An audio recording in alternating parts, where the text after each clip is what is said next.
allo allo waaw na nga def waaw na nga def na nga def man naa ko waaye amoo ko nekk dafa na mooy day try nañ nombre waaye ko ma try nañ nombre waaye nekk na dama la yow machine ko amee woon ba nga machine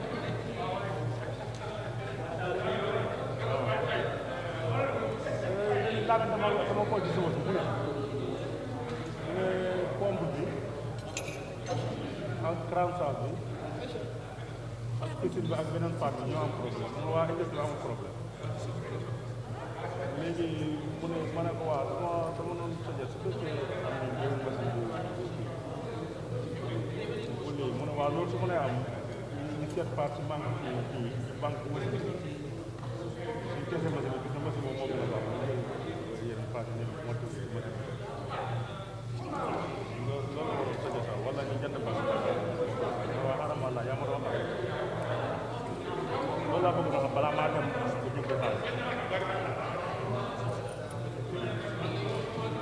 léegi xam nga tay da nga waaye yaakaar naa ëllëg naa mën a defal ci waaw léegi su ma ñëwee ñu seen nag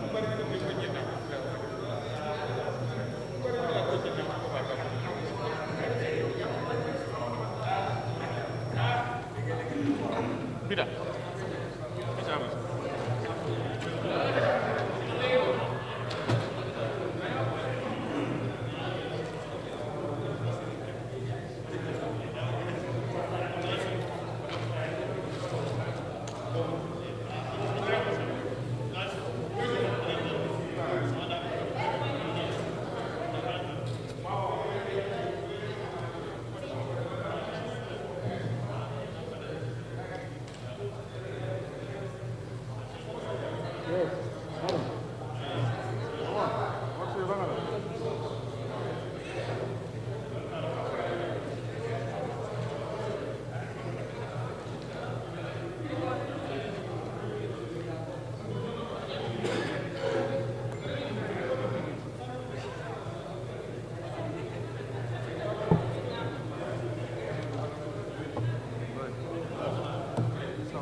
Why is it good?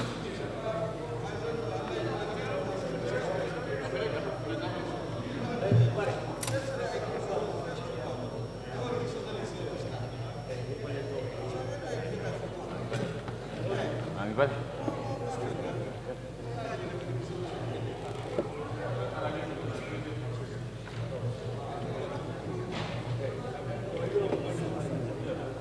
Royal Enterprise. I think an investigation has been launched against your company for tax fraud on tax compliance, so we have to be careful. I will send all my receipts. You have copied it.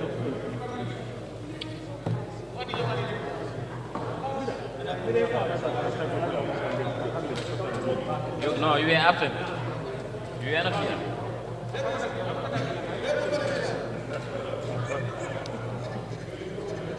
Tomorrow, the minister to place it tomorrow.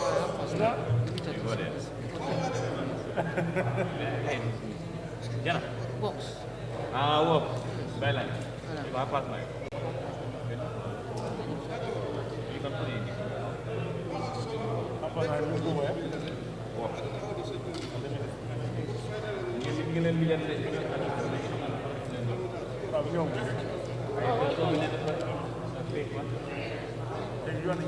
Because what I want is for me to wait. Aral man nu suma I said to him. Yes. Now I was the first to come. When I came, they said it's not that. I went for breakfast. Talking, I think you left us there. Talking like that. Then when I came, I said, this is one ended. So look at this thing. So now today, I said, no, I think I will stay with you when I register. Huh? I didn't want to say, so if you don't do it, you can consult them. They can do it manually. But they should come round. Huh?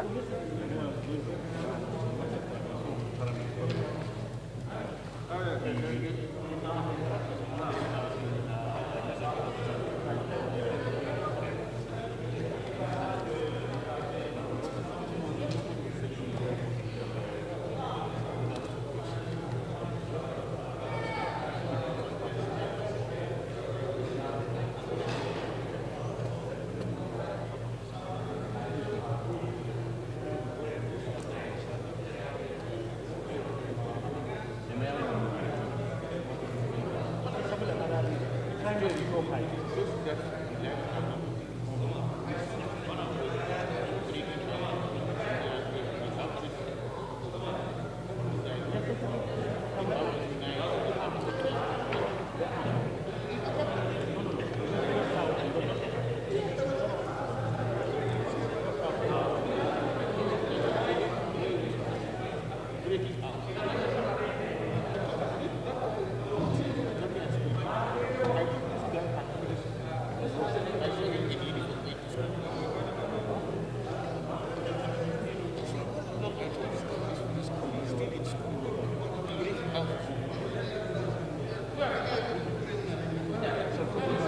my brother, come.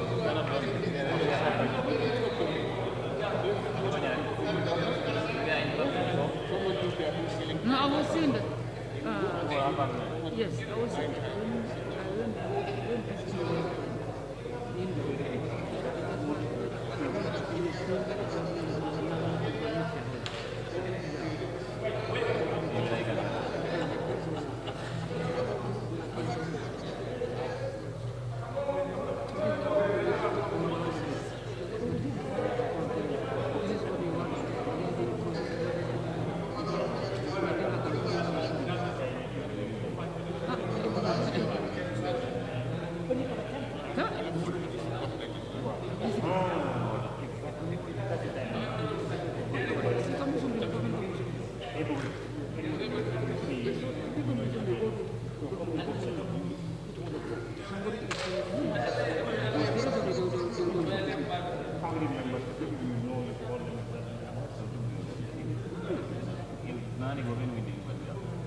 no, you said them before.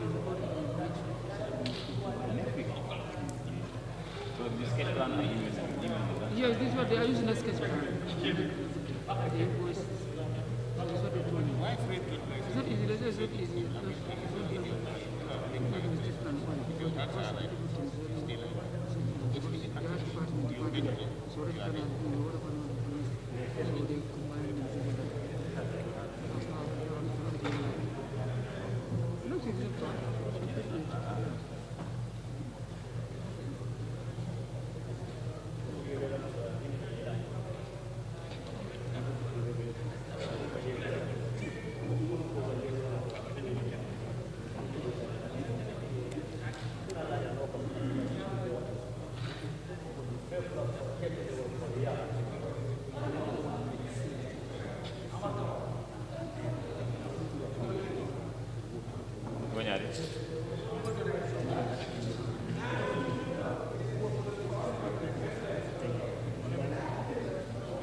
Munyonya, you are back.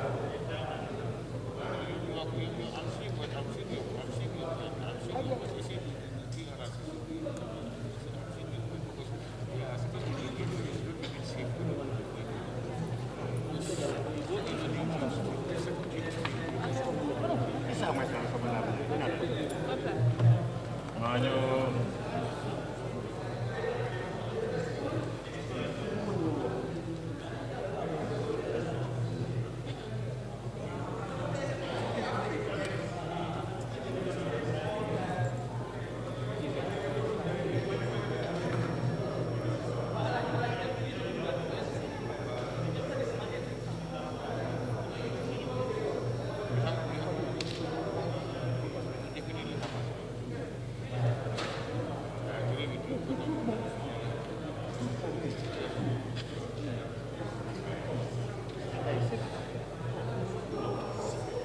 Keba, where is that lady? She's on the lady. As soon as she steps in, yeah. Yes. Yes, compliant.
Prayers. Almighty God, who in thy wisdom and goodness has appointed the offices of rulers and parliaments for the welfare of society and just government of men, we beseech thee to behold with thy abundant favor us thy servants whom thou hast been pleased to call to the performance of important trusts in this land. Let thy blessing descend upon us here in this house assembled. Grant us that we may treat and consider all matters that shall come under our deliberation in so just and faithful a manner, to promote thy honor and glory, to advance the peace, prosperity, and welfare of this country, and of those whose interests thou hast committed to our charge. Amen. Good morning. Please be seated. Thank you. Thank you.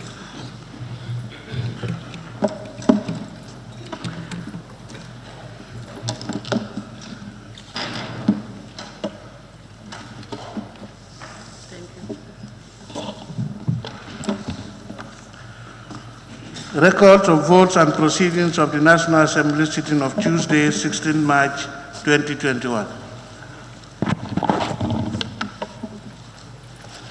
Thank you very much. Good morning, honorable members. Good morning, honorable ministers. Welcome to the day's sittings and members of the press. Sorry.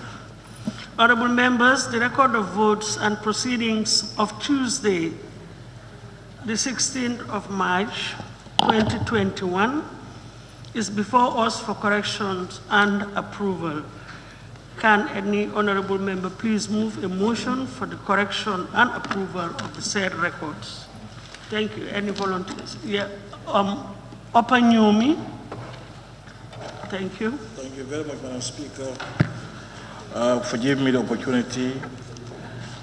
Madam Speaker, I move that the record of votes and proceedings of the National Assembly sittings of Tuesday, 16th of March, 2020, be considered for approval and correction. Thank you. Thank you. And the seconder? Yes, Jara Central. Thank you, Ma. Seconded. Thank you very much. It has been moved and seconded that the record of votes and proceedings of the National Assembly sitting of Tuesday, the 16th of March, 2021 be approved. Any issues, corrections, or observations from honorable members? We start with page 1 of the records, which has been circulated. Page 1.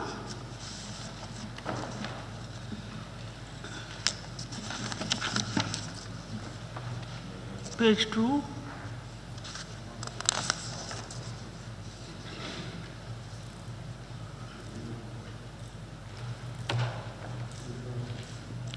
Yes, Woolley East, page 2. Page 1. Yes, page 1, laying of papers and reports, number 1. What we say is environment, sustainable development and NGO affairs, not environment and sustainable development and NGO affairs. Thank you. You've seen it. I'm sure the table office will liaise with the chair of the committee to get it corrected. Thank you. Yes. So we can move over to page 2. Anything on page 2, honorable members? Yajara East. Thank you. Thank you, Madam Speaker. Madam Speaker, allow me to take you to the cover page. The cover page, here. The address, you have Reverend Pylane. If you come down, you have Regional Pylane. They are not speaking the same language. On top, you have Reverend Pylane. You come down, you have Regional Pylane.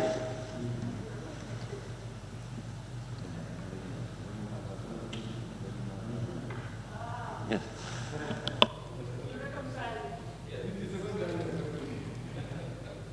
I think this is not the first time that it has been raised. I think it's about time we get it corrected. Thank you very much. Yes. Thank you. Page 2. Page 3. Let's make sure that everybody is captured correctly, whether absent or present, so that the records will be a true reflection of what actually transpired yesterday. They're all satisfied? Page 3. Continuation on page 4. Yes, that's Lower Badibu? Yes. Thank you, Ma. On page 4, my name is captured as absent, and I was here yesterday. Yes.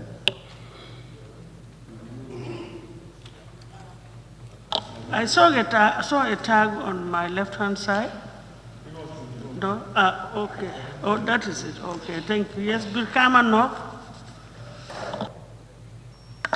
The same applies to me and Honorable Lamin FM Konta. We are present and marked absent.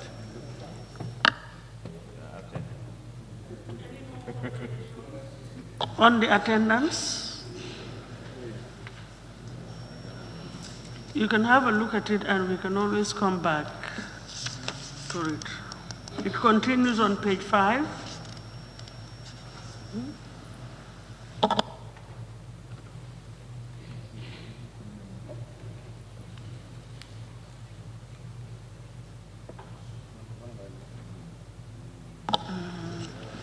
Actually, my attention is being drawn to the fact that honorable members who came in a little bit late after the bell,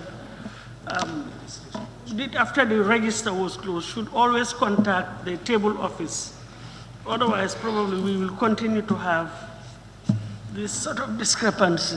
Just contact the table office and you will be recorded, and then it will reflect on the records. Thank you.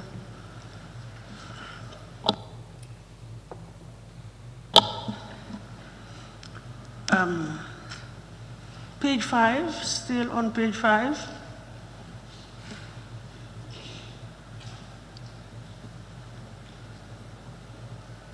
Page 5.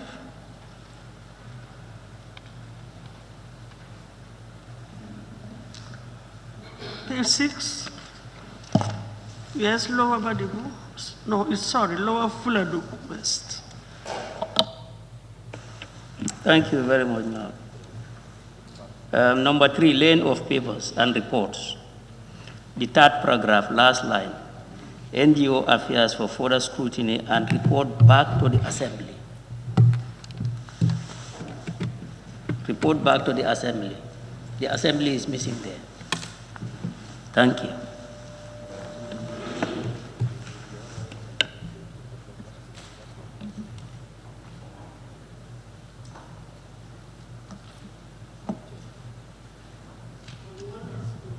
Include back to the Assembly.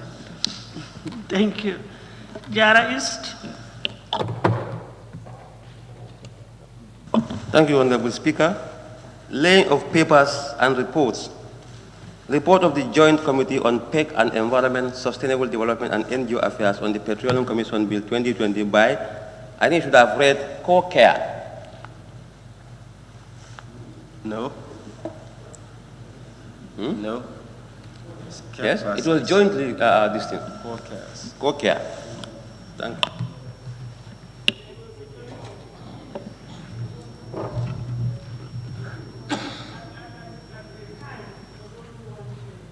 No. Wuli East, yes, Wuli East, and then Nyanija.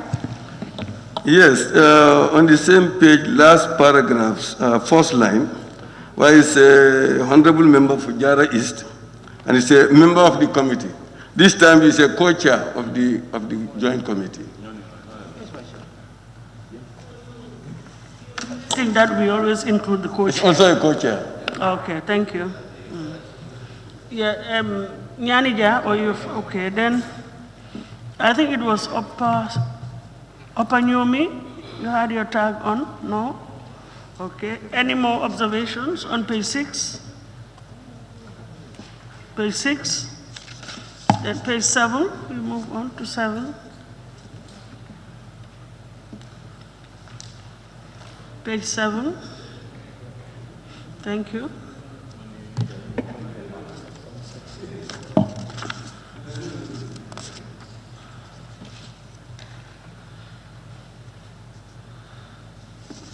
Page 8, are we satisfied with the letter on page 7? The interventions, okay. Page 7, yes, Lower Fulodu.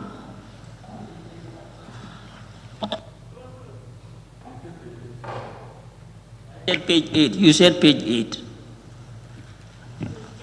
Yes. Okay, second paragraph. The Honorable Minister for Petroleum and Energy responded to issues. You strike out the article D. And if you go to paragraph 3 also, the second line, report to respond to issues raised in the report and wind up the debate. Are you proposing? The article D should be strike out.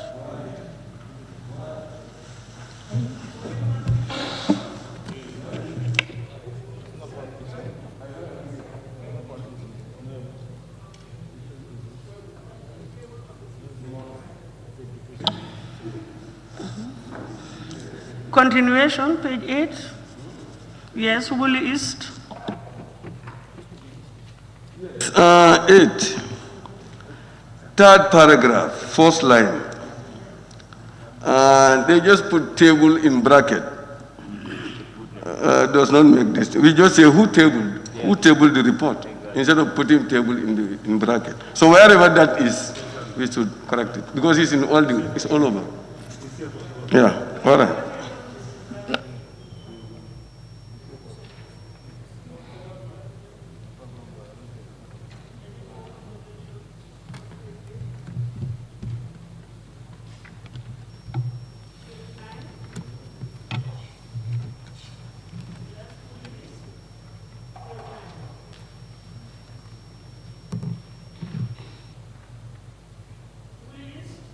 Page 9. Okay. First paragraph, we look at it together. The second line, always they put entitled in E is in capital. There is no need putting E in capital. And then the third line, they said 16 July 2020, comma, seconded. I think we should just say unseconded, and the debate on the general merits and principles continue.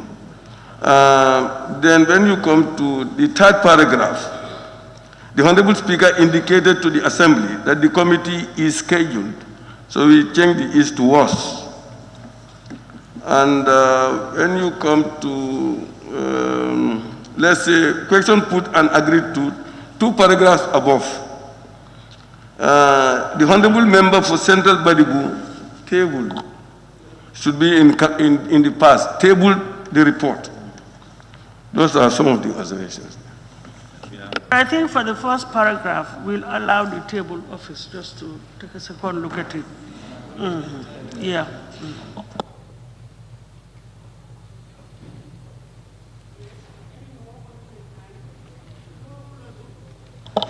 Is captured? Yes. Page 10.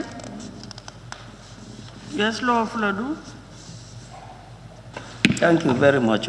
Page 10, ensuing debate. The second paragraph. At this juncture, Honorable Speaker invited the Honorable Attorney General and Minister for Justice to respond to issues instead of some of the issues raised by honorable members. Yes.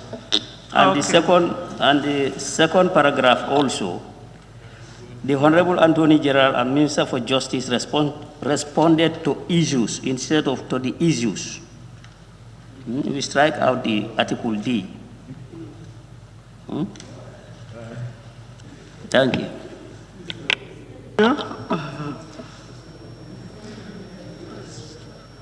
Any more? Page 10. Yes, Lower Nyomi. Madam Speaker, there is the occurrence of tabled. At this junction, that's the second to the last paragraph. As was observed, it has occurred here again. We made a general correction that anywhere it appears in brackets, it should be removed. Thank you.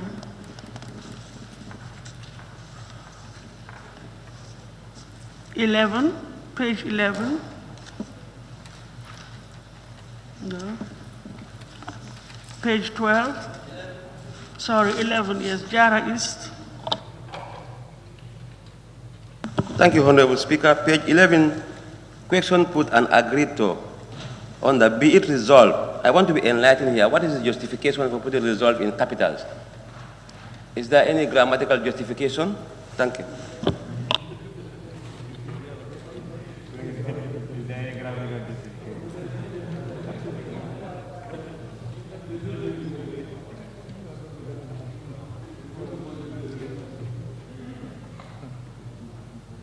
Thank you. Any more on page 11? Page 12 then. We move on to 12. Woolly East. Page 12. Woolly East, yes. Yes, question put and agreed to the third line. In the bill is on the births, deaths, and marriages. So we should put S on the births. You've seen that? Okay, thank you.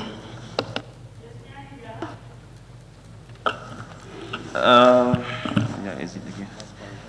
Okay, ensuing debate, the following honorable members took the floor and spoke on the report. Honorable Usman Ture, number 1. He should be omitted because he seconded and spoke on the report.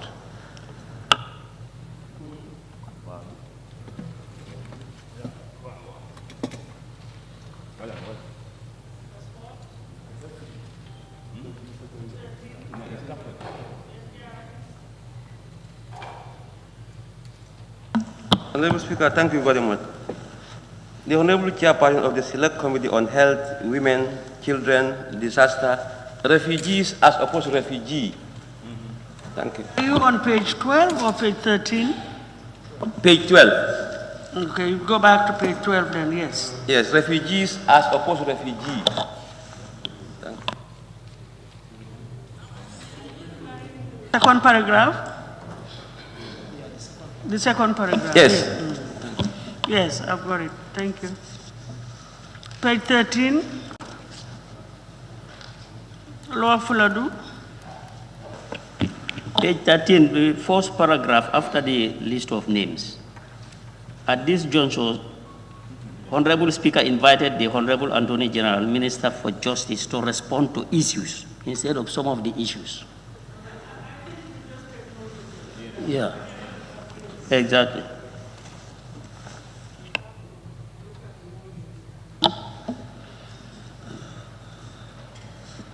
Then we move over to 14, 1-4,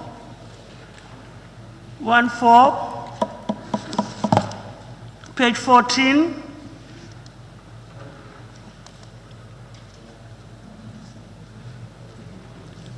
Page 15, 1-5.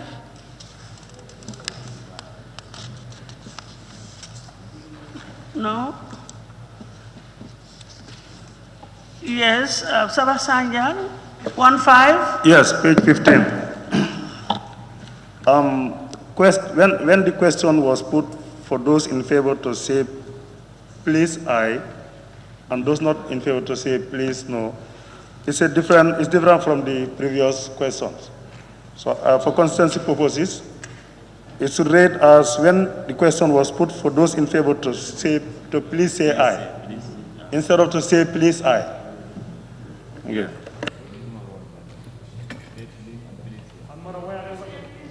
Yes, and wherever it appears, you change it.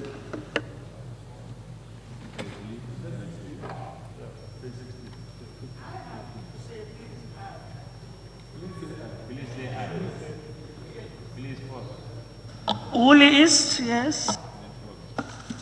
Yes, thank you. Suspension of the assembly under clause 13. The first paragraph, second line, it says 2.5 hours. It's suspended for 2.5 hours, but they put 230 hours in bracket. Is that representing 2.5 hours?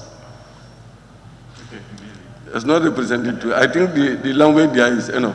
When they put 200, we don't seem to be together. Are you on page 15 or 16? No, we are on 16 now. I thought you were answering 16. 15. 16.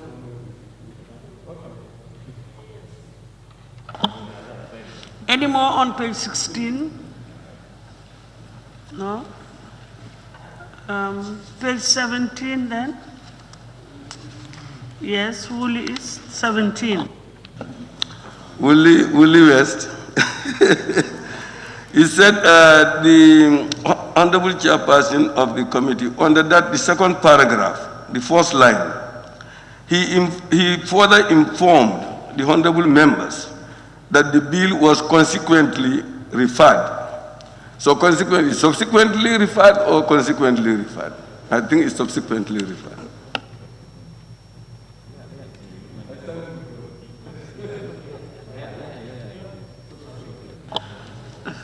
We'll take note of that. Thank you. Any more corrections? You could have done your corrections. Yes. Just I forgot to. Also, the paragraph under that, the second line, it says table its report before the assembly as indicated. You put D there, as indicated. And when you come to the second to last paragraph, it said nominated member Honorable Ndeye Yasin Seka tabled the report of the committee. We were trying to emphasize something Braille, because it's something special. So I think to capture Braille, we say in Braille for consideration and adoption.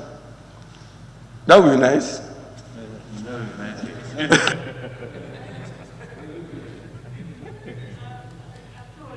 Not get your observations, because what I am reading here is nominated member Honorable Ndeye Yasin Seka tabled the report of the committee for consideration and adoption by the assembly.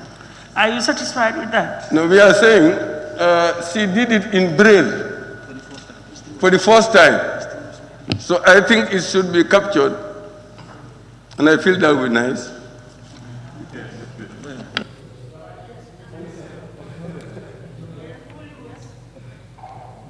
Yeah, Woolley West. I'm sorry to take you back to page 16, and it is repeated in other pages that we have passed. This sentence structure is not correct. When the question was put for those in favor to say please, you don't say to please say aye, not to please to say please.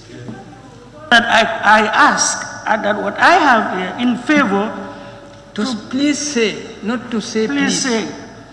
To please say no or to please say yes or aye, but not to say obviously, please. to say please aye, it doesn't make any sense. I think you all know that. So, yeah, the correction would be done wherever it appears. It will be done accordingly. So we go to 18. We're on page 18. Yes, nominated member, Yasin. Thank you very much, Ma. I think the two should be out completely. Just please say aye. Those not in favor, please say aye. And those in favor, please say no. I think the two should be out. Honorable. Thank you. Continuation. The ensuing debate, have we captured names of honorable members who took part? Okay. 19. Please. Yes, Wooly is 19. 19, where they said the ensuing debate continued. I have a problem with that. I think either you put ensuing debate or you just say the debate ensued or the debate continued. But ensuing debate continued. I think continued and ensuing are more or less the same. Don't you think so?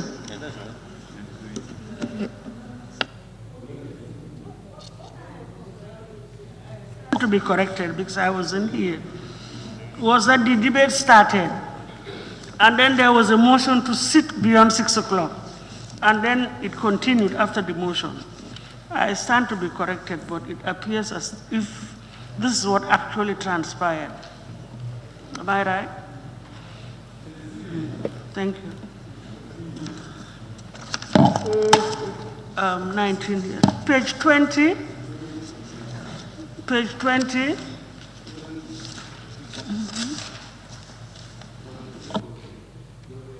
Sorry, 21.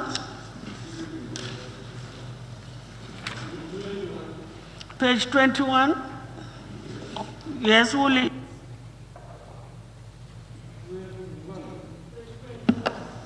Yes, the last, where you have the ayes had it, under the paragraph under that.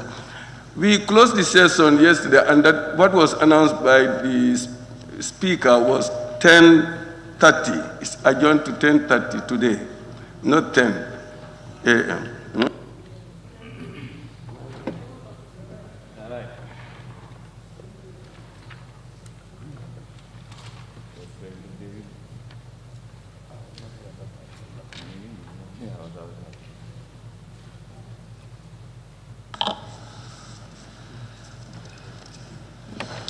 It has been moved and seconded that the record of votes and proceedings of the National Assembly sitting of Tuesday, the 16th of March 2020 be approved with amendments. Those in favor, please say aye. Those not in favor, please say no. The ayes have it. So, Clerk, can we please proceed? Matters of the day, Standing Order 51 by the Honorable Member for Kian Central. Thank you very much.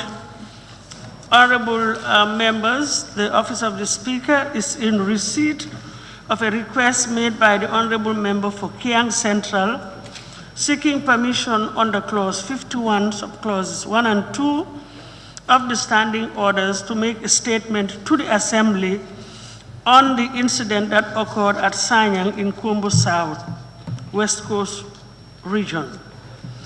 Honorable members, having considered the request of the honorable member under the provisions of the relevant standing orders, that is clause 51, subclause 3A, B, C, and D, and 51, subclause 5, and noting that the request has satisfied the standing orders provisions, the request is hereby granted for the honorable member to make a statement to the Assembly. However, our attention is being drawn, that is to all of us, to clause 51.8 of the standing orders, that the time allocated for matters of the day shall not exceed 3 minutes for the honorable members who may wish to make a statement, and the time allowed shall not exceed 30 minutes in total. I therefore urge honorable members to observe the said clauses of the standing orders for our guidance. May I now call on the honorable member for Kiang Central to make his oral statement. Honorable member, thank you. You can go ahead. Thank you very much, Honorable Speaker. Honorable Speaker, please permit me to express my deepest frustration with the incident that occurred on Monday in the village of Sanyang which has claimed the life of a young person. The incident was very unfortunate and called for practical efforts, particularly from the government, to ensure that the issue is investigated as quickly as possible and that such a thing never happens again. I wish to use this medium to call on the police through the Minister of Interior to launch investigations and reach to the very bottom of the matter. May I add that the outcome of the investigation must be made public so that people get to know the events and forces that led to such aggravated anger and destruction. Honorable Speaker, you might realize that most of the people involved in the incident are young people. This must take the attention and interest of the government, as young people are the cream of this nation. It is about time that the government stopped paying lip service to youth empowerment and committed itself to creating concrete opportunities for the youth so that they become useful members of the society. Honorable Speaker, unlawful killings such as the incident we have witnessed in Sanyang is becoming commonplace in the country. Just under 3 months, 3 young people were stabbed to death at Joko nightclub in Brikama, as if that was not scary enough. We have all witnessed the heinous and mysterious killings of individuals in Nyamina East. This incident, up till now, nothing concrete has come out of it from investigators. We must not let our country graduate into a jungle community. Therefore, Honorable Speaker, and to sum up, what happened in Sanyang must not continue. And the only way we cannot let it continue is to ensure that there is justice. When the root causes of the incident are adequately addressed, I am positive that such a thing would never happen again, be it in Sanyang or elsewhere in the country. Honorable Speaker, with that few remarks, I thank you very much for giving me the floor. Very much, honorable member. I'll now open the floor for statements from honorable members.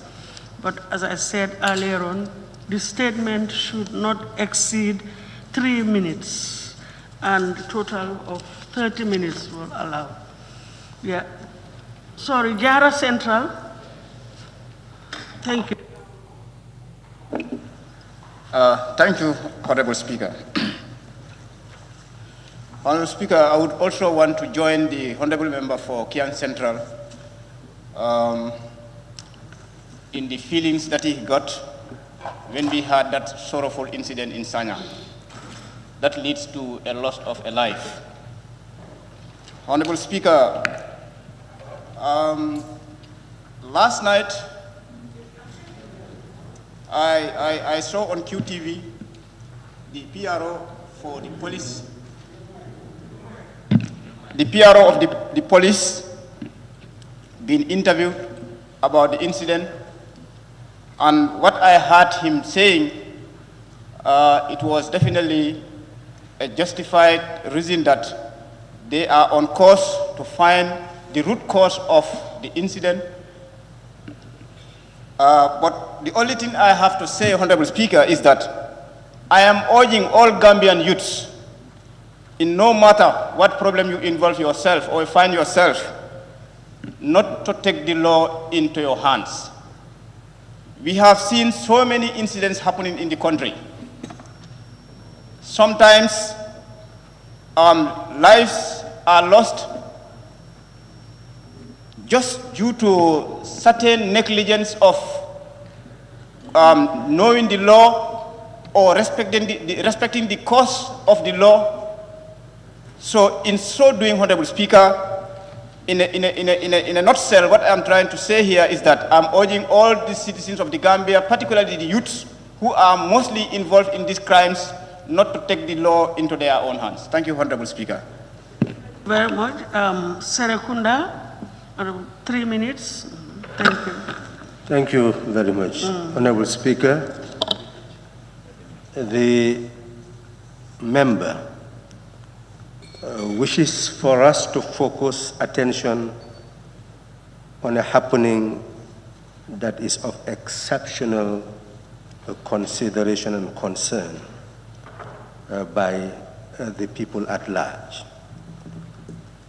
Life is the most precious thing that a person possesses. So in that regard, when life is lost, not only our nation but the whole world should be concerned. And that is what this assembly should be concerned with. And I believe the Standing Committee on Constitution and Human Rights should take interest in this in order to know exactly what is happening and what has happened. We should not presume, because there's always presumption of innocence when you deal with the issue of crime. But essentially, we should take interest, because it went beyond the issue of an individual to deal with a community, to deal with resources, to deal with property, to deal with lives. So in that regard, we should try to find out what actually happened, why it was enlarged to such a level, and what we can do to address the problem at the root rather than just placate it. It is important that we show real grief for the life that is lost, but we must also be able to strengthen our system of crime prevention and a system of justice so that no one will feel aggrieved either because of the miscarriage of justice at any level. So this is happening, and our role now is to look at it and see how we can prevent recurrence. Thank you.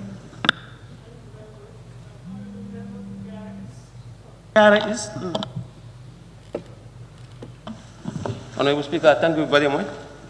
I join my colleagues to felicitate member for Kiang Central for this timely intervention. Honorable Speaker, it is the duty of government to protect its citizens, especially when life is involved. As we all know, life is quite precious. Honorable Speaker, travesty of justice anywhere is travesty of justice everywhere. And it goes without saying, justice delayed is justice denied. I'm therefore calling on the government to investigate this matter expeditiously and judiciously. Thank you very much. Thank you very much, Honorable Member for Nyamina East. Thank you very much, Honorable Speaker. The statement before us is basically is sparked by the incident that occurred in Sanyang. But if you get to the bottom of the statement, of course, we have seen other places being emphasized, the case of Birkama and, of course, Nyamina East. Honorable Speaker, the security sector is basically meant to protect lives and properties. And obviously, if we continue seeing people being killed on the street, obviously, then one will be doubting whether or not the security sector reform, it is actually going as one would expect it. Honorable Speaker, it will interest you to know, in my area, Nyamina East, 3 individuals were killed, deliberately killed, in just one particular place, in Nyamina East, Kudang itself, where we have the army barracks, where we, of course, have the police station. And it will interest you to know, where these dead bodies are found is just less than 200 meters from the police station. And this is exactly what has been happening in just less than 6 months. So it is actually scaring to the people of Nyamina East and the Gambia at large, because we have seen the same incident in Birkama, and of course, just yesterday we have seen such in Sanyang. So we are calling on the government to do everything possible to ensure that they investigate the matter. Because the first killing took place, there was no result obtained still. The second killing took place in Nyamina East Kudang. There is no investigation result obtained. Of recent, we have experienced another killing in Nyamina Kudang. No result is obtained. So we are calling on the government to investigate and get us a report, comprehensive report, starting from the first killing to the last killing. Thank you.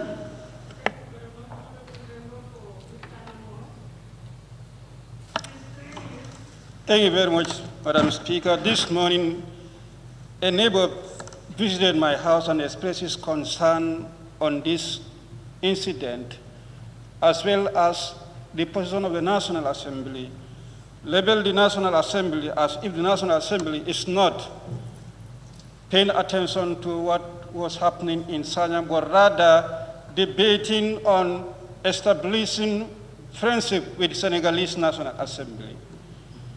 I responded, the Parliament has procedures.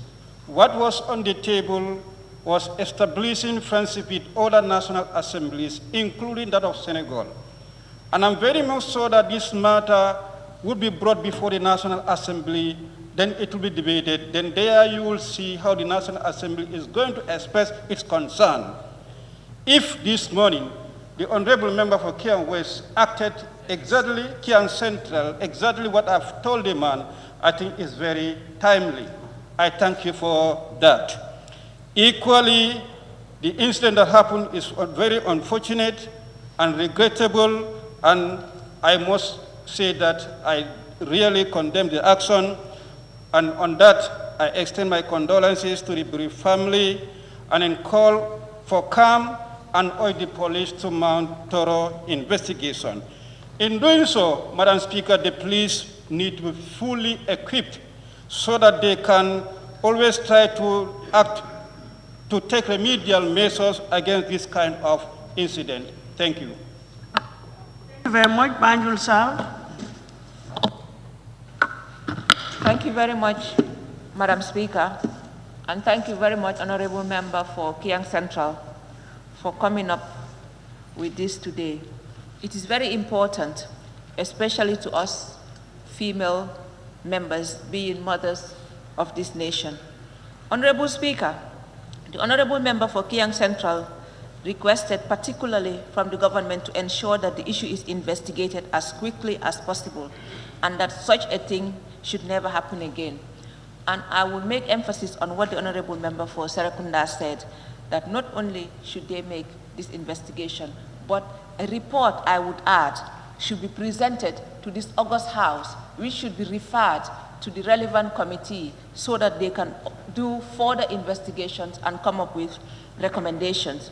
Honorable Speaker, the Honorable Member said that the government should stop paying lip service to youth empowerment. Not only should they stop paying lip service, but I think they should also invest a lot more rather than depend on goodwill from outside to develop our youth. Honorable Speaker, the youth are always recognized as the backbone of this country. But what are we doing? We should recognize the importance of youth development in nation building. And I think if this government is serious about nation building, they shouldn't pay lip service in youth development. They should focus more and invest more in youth empowerment, in youth development. That is the only way they can address the root causes of these issues.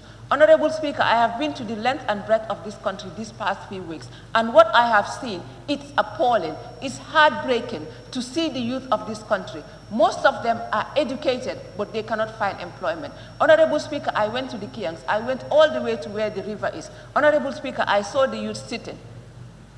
All they need is investment.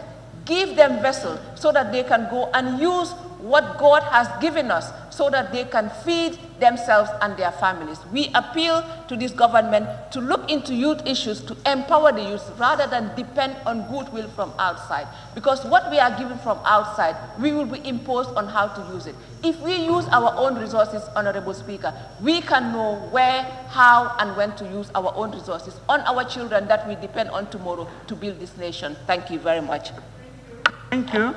Honorable Member for Talinding, Please, 3 minutes. We're almost up to the 30 minutes allocated. Thank you very much, Madam Speaker, for giving me the floor. I would also like to join my colleague to condemn the killing of an innocent youth by the name Jibril Jata. And I also call on the youths of Sanyang to remain calm and allow the law enforcement agencies to do their work. Madam Speaker, I don't think killing a Gambian have to do anything with what happened. The burning of foreign investors and the attack on our police station is uncalled for. As mothers, I think we should be an exemplary character. We should tell the youths the truth. Somebody who was killed by a non-Gambian and the police are doing their job. Youths are burning police station and foreign investors. That is totally unacceptable. As elders, as lawmakers, we should all condemn that. And we cannot, this is a collective responsibility. We cannot blame the government, neither the police institution. We all condemn the killing that happened at Faraba Bantang. We all condemn the security officers. It means that we are disarming them. If we want the security personnel to operate and put this country in the right direction, we must equip them and we must encourage them. But we should not be saying that the police are not doing their job with the risk attached to their work. And the reason why I say this is a collective responsibility, I can take my community as a whole, Talinding. That place is a free crime zone now. If the late IG is around, he would have attested to that. We have a community policing that involves the youths of Talinding, both male and female. And they drag all the criminals out of Talinding now without the involvement of the police. Let's work collectively and stop this blame game. This is our country. Nobody will set this country on fire for us. Let's tell the youths the truth. Somebody was killed, and the police are mounting an investigation. You are burning a police station. What kind of youths are we having? We don't expect those youths to be something here tomorrow. You are a youth. We expect you to be a responsible elder tomorrow. You are burning a police station. You are burning a foreign investor. What that investor has to do with killing of an innocent Gambian, we all feel the situation and we condemn the killing. But what the youths are doing, we should discourage it. Thank you very much, Madam Speaker.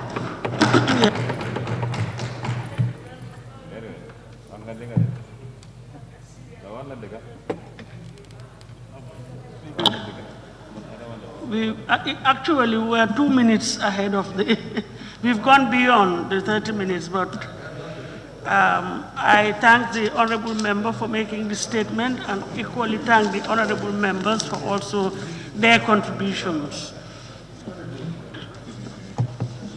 on the statement made by the honorable member for Kiang Central. Now, Clerk, can we proceed then with the next item on the agenda? Thank you. Questions for oral answer.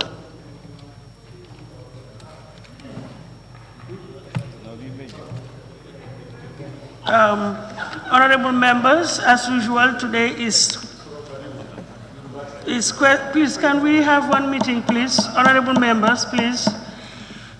Today is questions for oral answers in accordance with Standing Orders Clause 41, Subclause 1. I just wish to remind the Assembly that Standing Order 43 limits supplementary questions to 7 in total.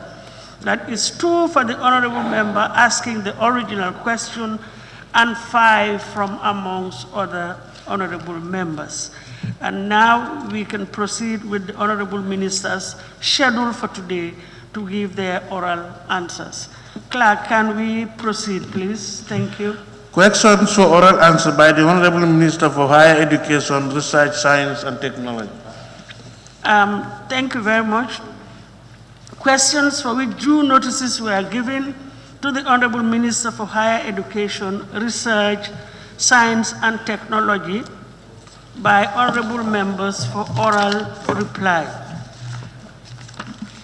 Please, question number.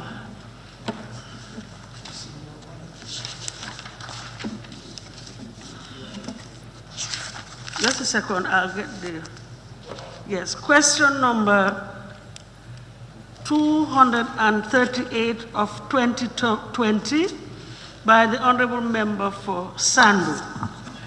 Honorable members, you will recall that we had some backlog last session, so that's why we're trying to finish off the the questions that were.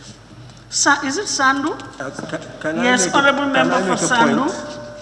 Honorable Speaker, can I make a point? 238, yes, 238 of 2020.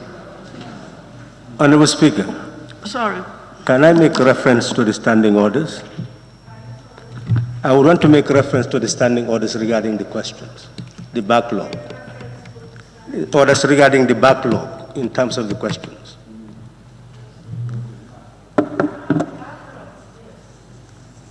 Honorable Speaker, Standing Order 41, paragraph 2 is saying, any question which appears on the order paper and which is not disposed of by the time the Assembly adjourns on a Wednesday shall be placed on the order paper approved by the Assembly Business Committee for answer on another day of that week. But it goes further. Any question which appears on the order paper and which is not disposed of by the time the Assembly adjourns on a Friday shall receive a written answer within 2 clear working days. I believe that we should adopt that procedure to be able to get rid of the backlog so that we will not just proceed up to the end of the year without answering the questions. Thank you.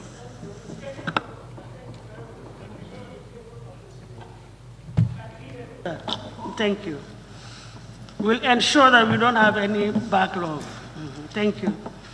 Sandu?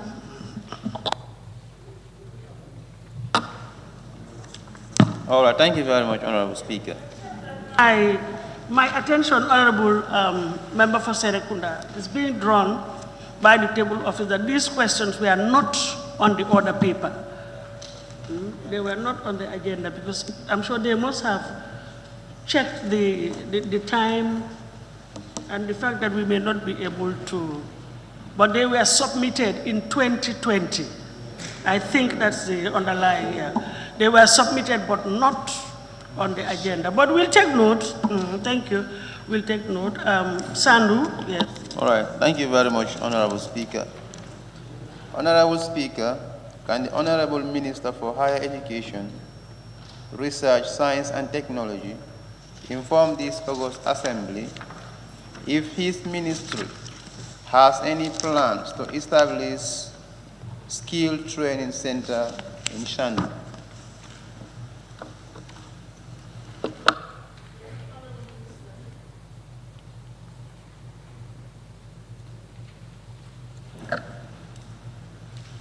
Thank you. Madam Speaker, depending on the availability of funds, the ministry has plans to establish training centers in Sandu and indeed in other regions, especially CRR and URR North.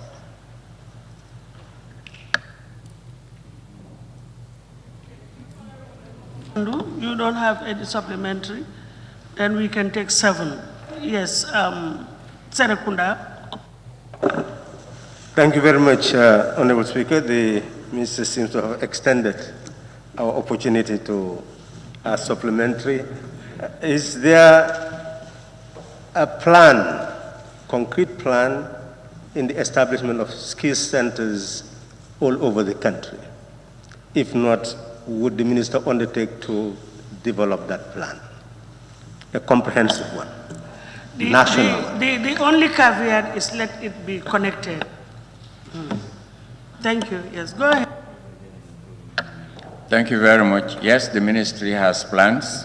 It is part of the strategic plan of the ministry overall sector plan. And it is not only for the Ministry of Higher Education, but also for the Ministry of Basic Education. Hence the interministerial meeting that we are having on Thursday and Friday this week. Thank you.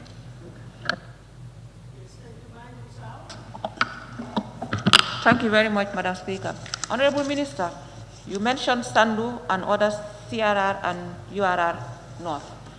Honorable Minister, what I was suggesting is that we have central points in all the regions.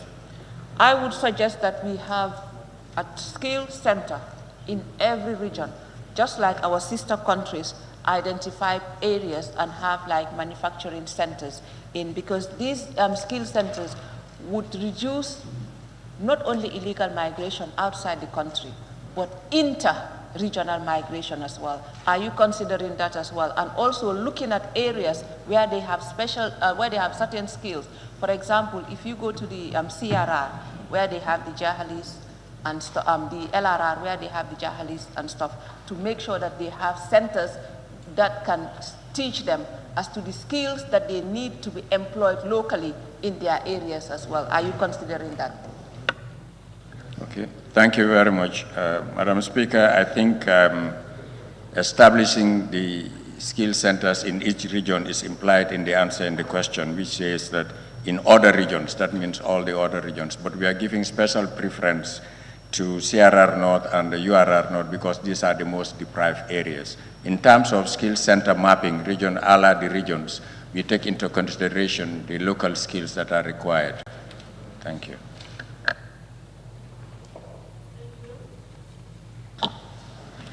Honorable Member for Opanyomi. Thank you very much, Madam Speaker, for giving me the opportunity. Honorable Minister, you said that you have plans to build skill centers all over the country, which is very welcoming. What I want to know is, how soon are you going to implement these plans?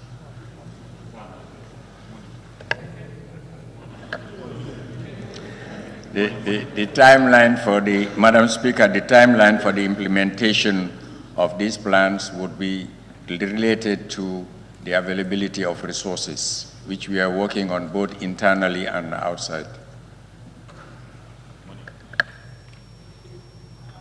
Thank you. Sabah Sanja, Honorable Member. Thank you very much, Honorable Speaker. Honorable Speaker, the Honorable Minister said that with the availability of funds, there are plans to build skill centers across the country. Now, specifically for Sando, which specific town or village do you target when the funds are available? Thank you, Madam Speaker. When the funds are available, we'll have to dialogue with the people of Sandu, including the member for National Assembly, since they have a better knowledge of the area than us. And based on the consensus at the village level, at the constituency level, we'll position the skill center at the appropriate place. I'm sure they will all prioritize their constituencies. Honorable Member for Bakau. Thank you, Honorable Speaker. Honorable Minister, you've indicated that establishment of a skill training center in Sandu depends on the development of the funds, availability of the funds. What are your plans of coming up with such initiations through the budget allocated to the ministry? Madam Speaker, during the budget discussions, we had put emphasis on the establishment of skill centers. And I'm sure when the budget comes to this National Assembly, which is the appropriating authority, they look at those priorities and appropriate as appropriate. Thank you very much, Honorable Minister. Honorable members, I have, according to the standing orders, I'm allowed only one more supplementary question. Now, I have an issue. In fact, you see now it makes it 3, but she's even last. But the 2 were simultaneously up. And it's between Basse and Lower. No, just let me land. I say it is between Basse and Lower Nyomi. Now, how do I solve it? Who will concede? No. I want to use my discretion judiciously. You want to help me out? They are sitting on opposite direction. How did you see them at the same time? That's what I wanted to ask. Madam. Yes, I'm sitting here. I can see both of them at the same time. I saw them. Yeah, let me allow Basse. Thank you. Thank you, Madam Speaker. Madam Speaker, the Honorable Minister is trying to put the National Assembly into the center of the discussion. If funds are available, and we know if the Minister says that in the Parliament, he may mean some things. If the Minister can give a breakdown of that statement, if the funds are available. And secondly, I would like to inform the Minister whether he's aware that communities are coming. Recent country in Basse, almost $50 million project is on to build a skill center in Basse at Madekunda. I don't know whether the Minister is aware. In Garawoli, more than say $60 million have been mobilized. In fact, it's already built. In Koina, the same thing. So those communities, if the Minister can encourage them to work together with them, maybe they will help you to fill the gaps. I don't know whether you are aware. Thank you. Thank you. I think given the people who live in those communities and they have the resources, I'm sure we will engage them to help us in other areas other than their areas, since they have the resources. We will talk to them, as you said, to dialogue with them with that. Unless I'm misunderstanding your question. Okay. Yeah. Honorable. Can you repeat it, please? Let me get it right. Member for Woolly East, did you ask a question? No, no, please. My question is, did I give you the opportunity to ask? Good, fine. I've just seen my records. You're supposed to be number 6 before the last 2. So we will get there. Just come. Unless you want to withdraw, you can still ask your question. Woolly East.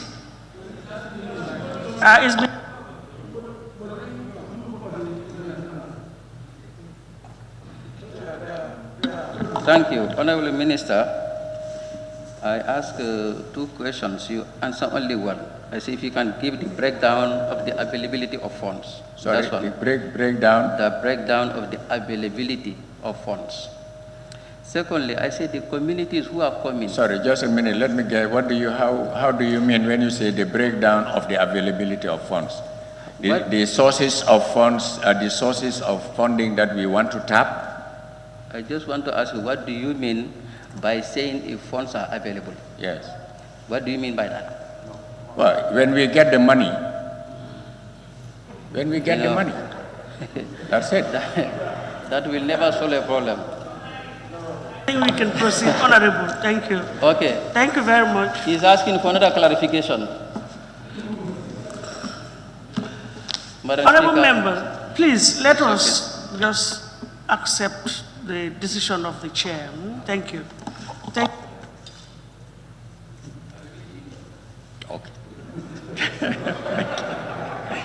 I think.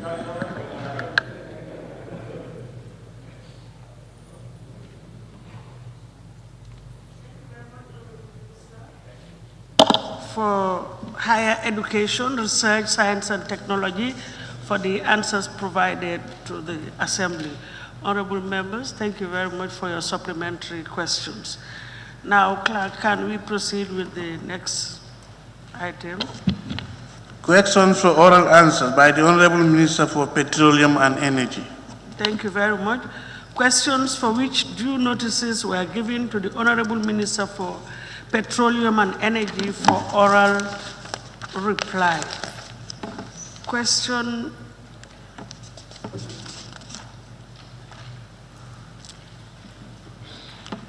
number 206 of 2020 by the Honorable Member for Busumbala constituency.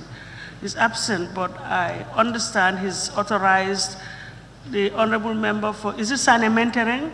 Yes, to read his question. So, Honorable Member, you can proceed to read the question on behalf of Busumbala. Thank you very much, ma'am. Honorable Speaker, there are a number of communities in Kiang, especially in Kiang West, that are without electricity. Can the Honorable Minister for Petroleum and Energy explain to this August Assembly whether those communities are not part of the Kiang electrification project?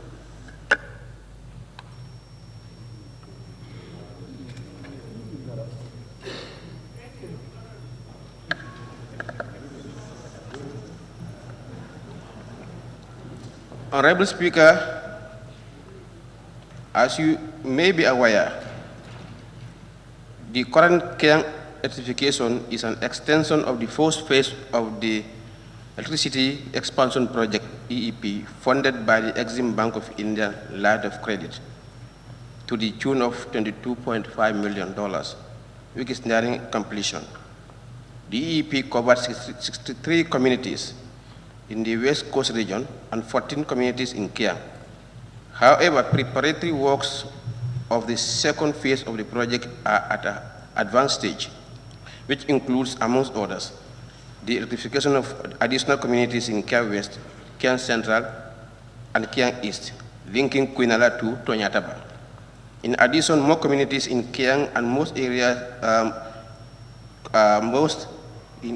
most areas countrywide will be electrified through the ongoing World Bank-funded ECOWAS Regional Electricity Access Project, with a total funding of about $66 million.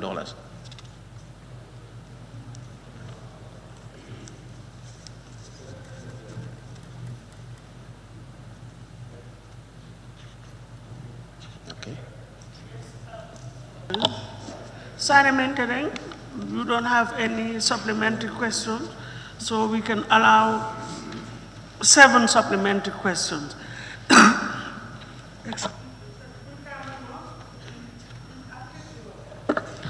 Thank you. In response, the Honorable Minister indicated that the preparation works in the second phase are at advanced stage, which includes some communities in the Kiang West.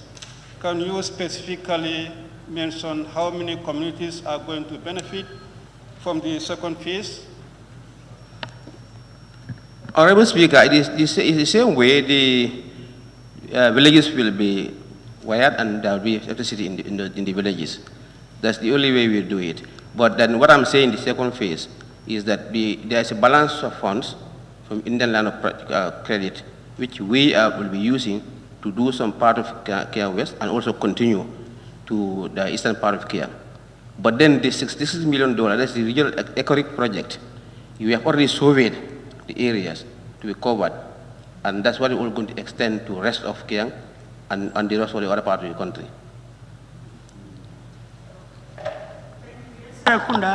Any more apart from Bakau? Yes, I've taken Bakau down.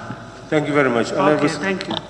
Thank you very much, Honorable Speaker. Would the Honorable Minister indicate whether all villages are to be electrified and whether there is an outreach program where villages can lodge complaints to the ministry if they discover that they are being excluded? Okay, that's a very good question. Honorable Speaker, there are 2 ways of electrifying communities, one on-grid and off-grid. So when we survey, we on-grid. What I'm talking about here is on-grid coverage. And we are also doing surveys for off-grid projects. So we are engaging, what NAVIC does is goes to the communities and then identify villages to be electrified. Okay? And the overall target is to have universal access.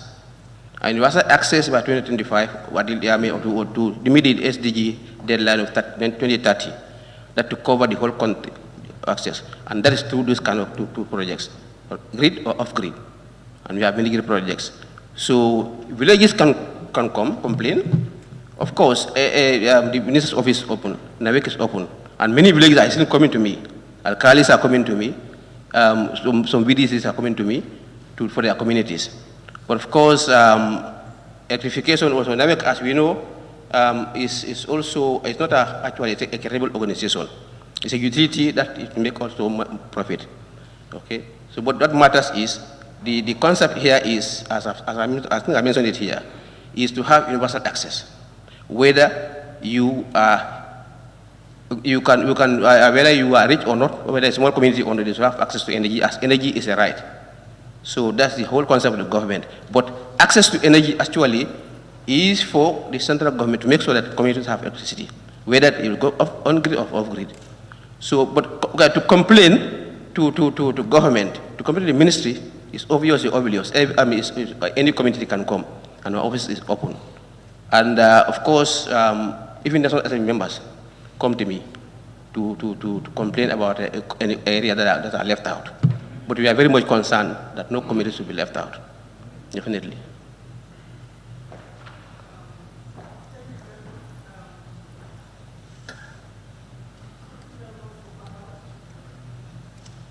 Thank you, Madam Speaker. Honorable Minister, what were the criteria used for these 14 communities out of the rest? The criteria to select communities? Well, okay. For example, let's say Kiang. We extend electricity towards Tonyataba. Okay. We have two main lines. You have the extension line, to Tonyataba from Quinala. That's the high tension line. And then you go up to the communities. So first, we look at communities that are nearest, because it's cheaper. If you have funds, we go further. Like a community is 6 kilometers off. It can be a big community, but then it's more expensive. We have to get more funds to go into that.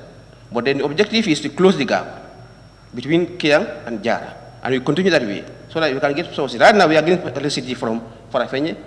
We got to expect electricity to come from OMVG and also from Senegal. So if you don't close that gap, definitely you cannot increase the access. So you have to look at first strategically how to close the gaps to be able to send electricity from Kotu and Brikama to Kiang and beyond, or from Farafenye or from Guinea-Conakry, wherever, and then to continue to Basse, and there's also capacity in Basse, supply all the way down. So you must close those gaps, and then you go off to communities. So the further of the community, the more expensive it becomes. So that's why we have these other projects of $16 million projects that you can go further in the community. That's the strategy we're using now. Okay, so initially you think of community because you have to sell energy, so you have to buy it. But as said, every community should have electricity. For example, Kia, Gudeba is a very small community, but it's very close to Dumoto. So on a normal circumstance, you get there, Gudeba cannot afford, so you go to Dumoto and leave Gudeba behind. But because it's strategically located and it's not far from the road, so we just put electricity there. And as we put electricity there now, people are building good houses there now. You have seen development coming there. So that's why even every community should have electricity. But then that's what we do now. According to our funds, we go along until we cover the country, and we go off. That's the general strategy we are using. Birkama North, did I? Oh, you did, yeah. Thank you. Lower Salum? Yes, Lower Salum. Yes, thank you, Honorable Speaker. Honorable Minister, I will connect my question to your answer, to your response. That's $66 million project. Already there are surveyor in my end, that's Lower Salum. And I had a complaint from the Alcalos that there will be a compensation package. Each electric poles pass through your farmland, you'll be compensated. It is the same project that you are saying, or not? Well, okay. Right now, the question, actually, the supplementary question refers to Salum. Supposing each individual assembly member refers to his or her constituency. No, that's why I say let us try to relate the supplementaries. No, just let me just finish. Let's always try to relate the supplementary to the main question. If there is any ambiguity, if you need clarification, of course it's all right. But to bring in new elements, I think is what the standing orders don't allow. Just bear that in mind. Maybe you can reframe it in such a way that it will, I agree, Honorable Speaker. Here, he make a response of the $66 million project, countrywide, right? And there are surveyor, I think you said it. So I am connecting my question to this. There are surveyor in my end. It is this, the Lower Sound also is part of this $66 million project. And already there is issues. So this is why I'm also trying to connect my question to your response. But if you think so, then I will withdraw it and I can talk to him. Yes, thank you. There is reference in the response to, where is it? And most areas countrywide. That's why you are bringing in Upper Saddle. I'm sure Sami will come up. Nyani will also, they will also come up. But thank you. Yeah, I can, yes, okay, two issues. Whether your constituency is part of the 60 million, okay? One, we just mentioned 60 million, that is the World Bank funded 60 million is for 100-kilometer radius from Soma, okay, and also Brikama, okay? And then, but we have other funds. The African Development Bank, $17 million is also for access. So we have other projects that we have not mentioned here. But because this is Kiang, and Kiang is within that radius, that's why we put 60 million. But there are other funds also, other projects also confirmed, and that we are going to do electricity in other areas. So when you come to compensation, nowadays project commit compensation, especially with Project World Bank. I think this National Assembly approved 131 million for compensating the high tension where we're going to do. So that is part of compensation.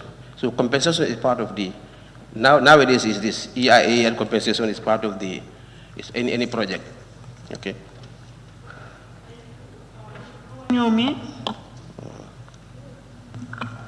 Thank you, Madam Speaker. I hope my question would not be thrown out.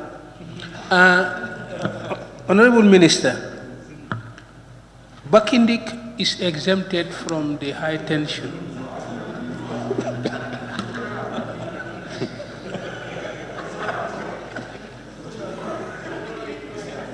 Out of the question. Are you the speakers? No, please, let's be serious. Can we ask supplementary question related to this?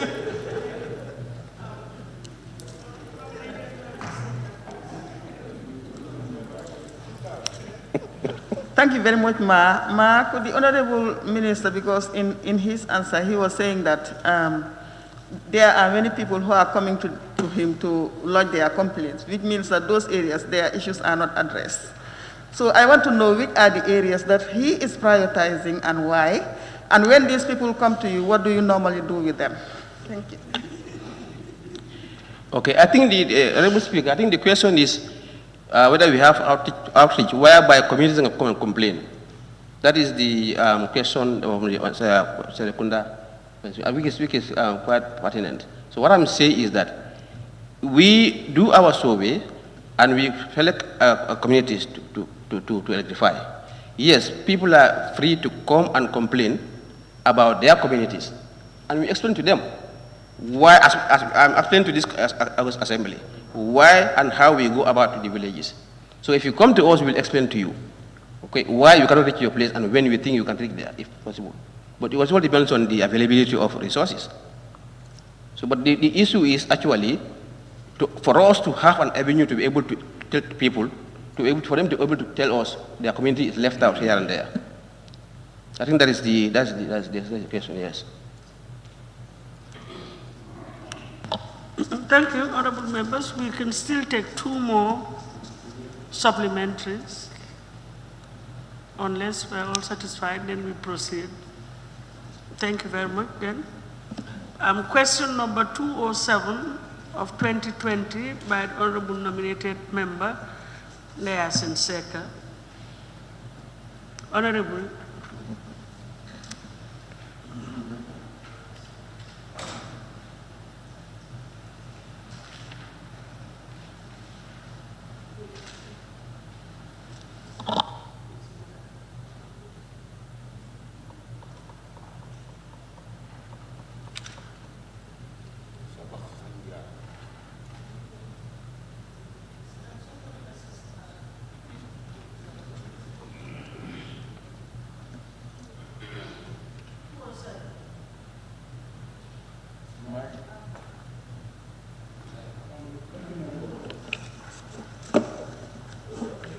Thank you very much, Ma. Can the Honorable Minister for Energy, Petroleum and Energy inform this August gathering why?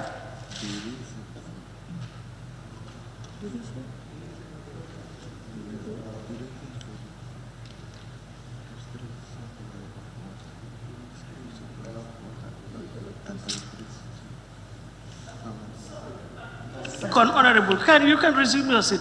Please, table office. Table office, Mr. Conte, please, can you assist Honorable Seka? Thank you.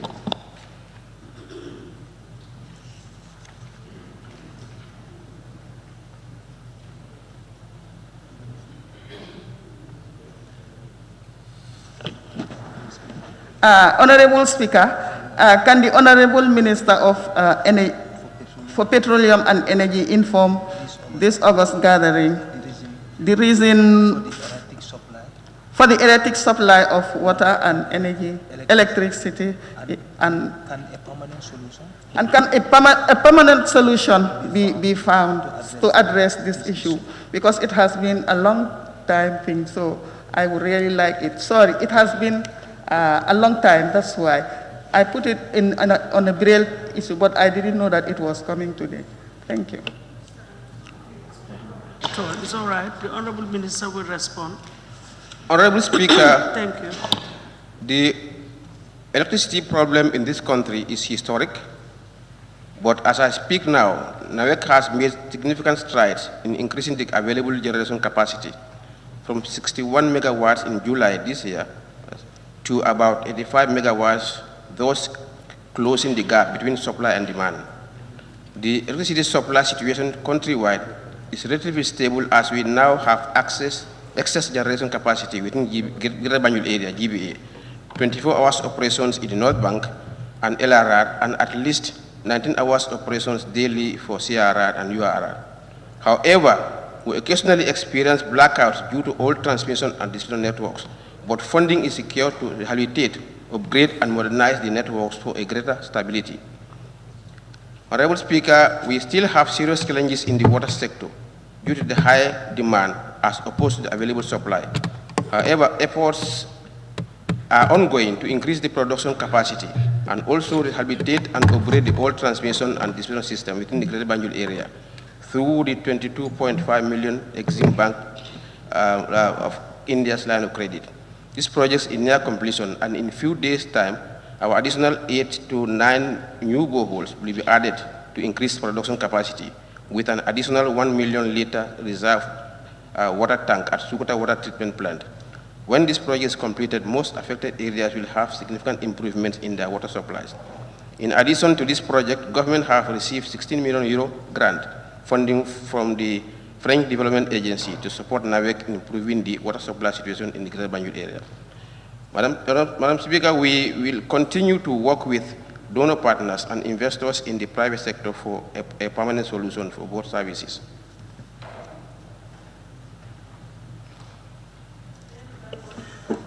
Honorable Seka, any supplementary? Yes, please, go ahead.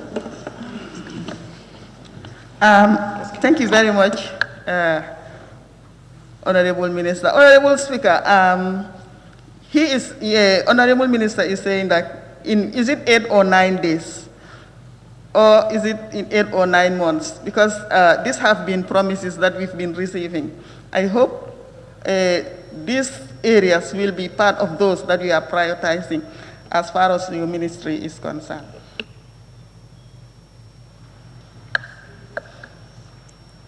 Honorable Speaker, in response, I think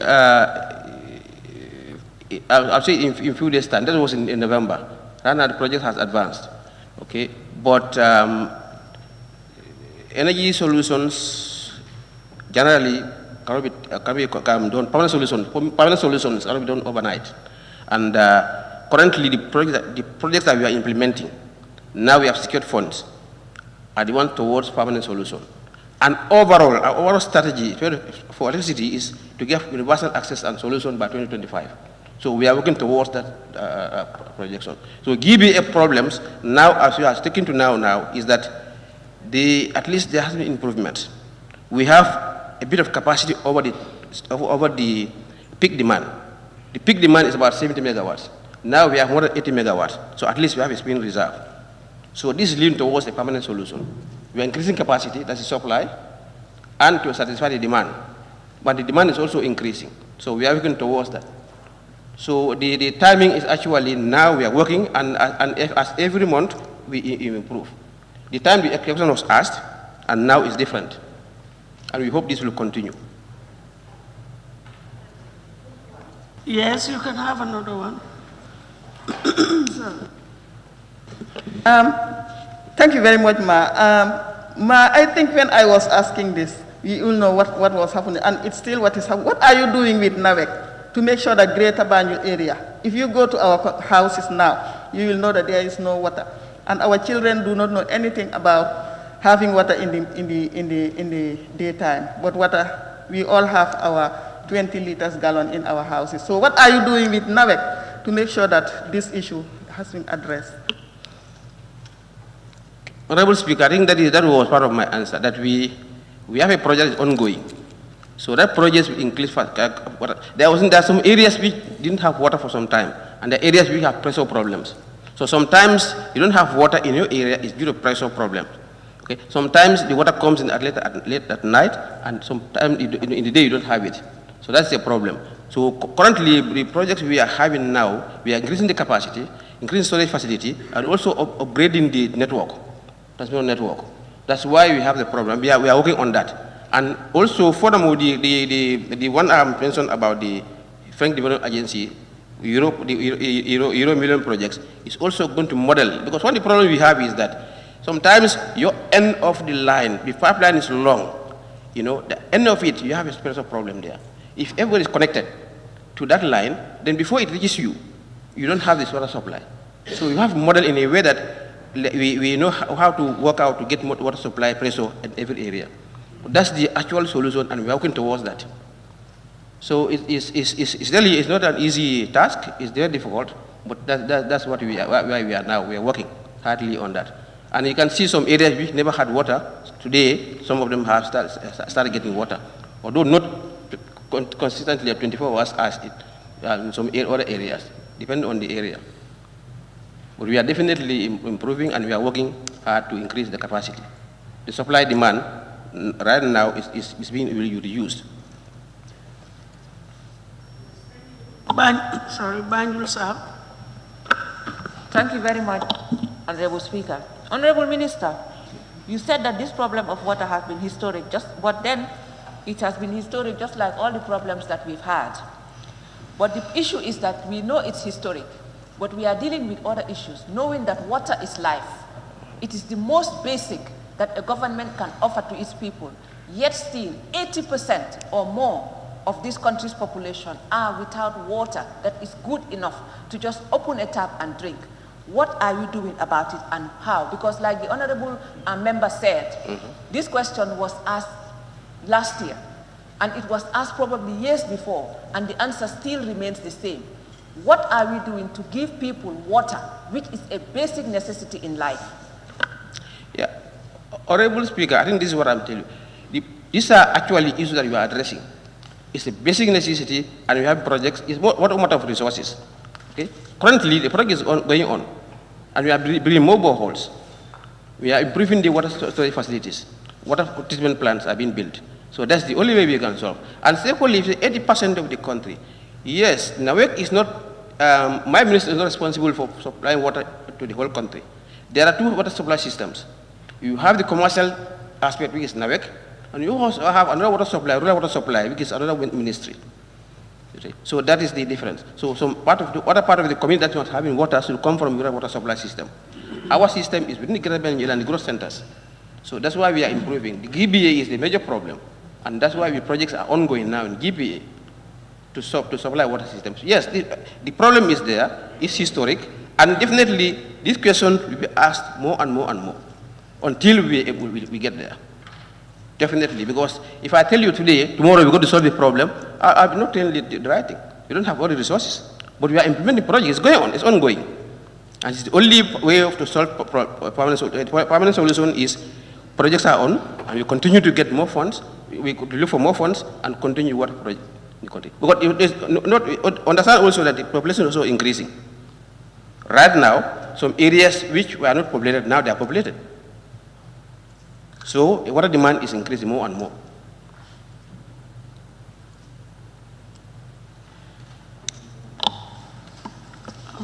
Thank you. Lowa Nyomi.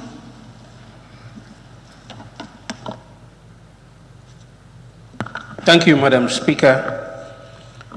The access to water supply could be affected by two factors, as been seen in our settlements. One is the type of pipes that are used to conduct the water from where it might be coming from to the supply areas. The other thing is the depth of the pipe.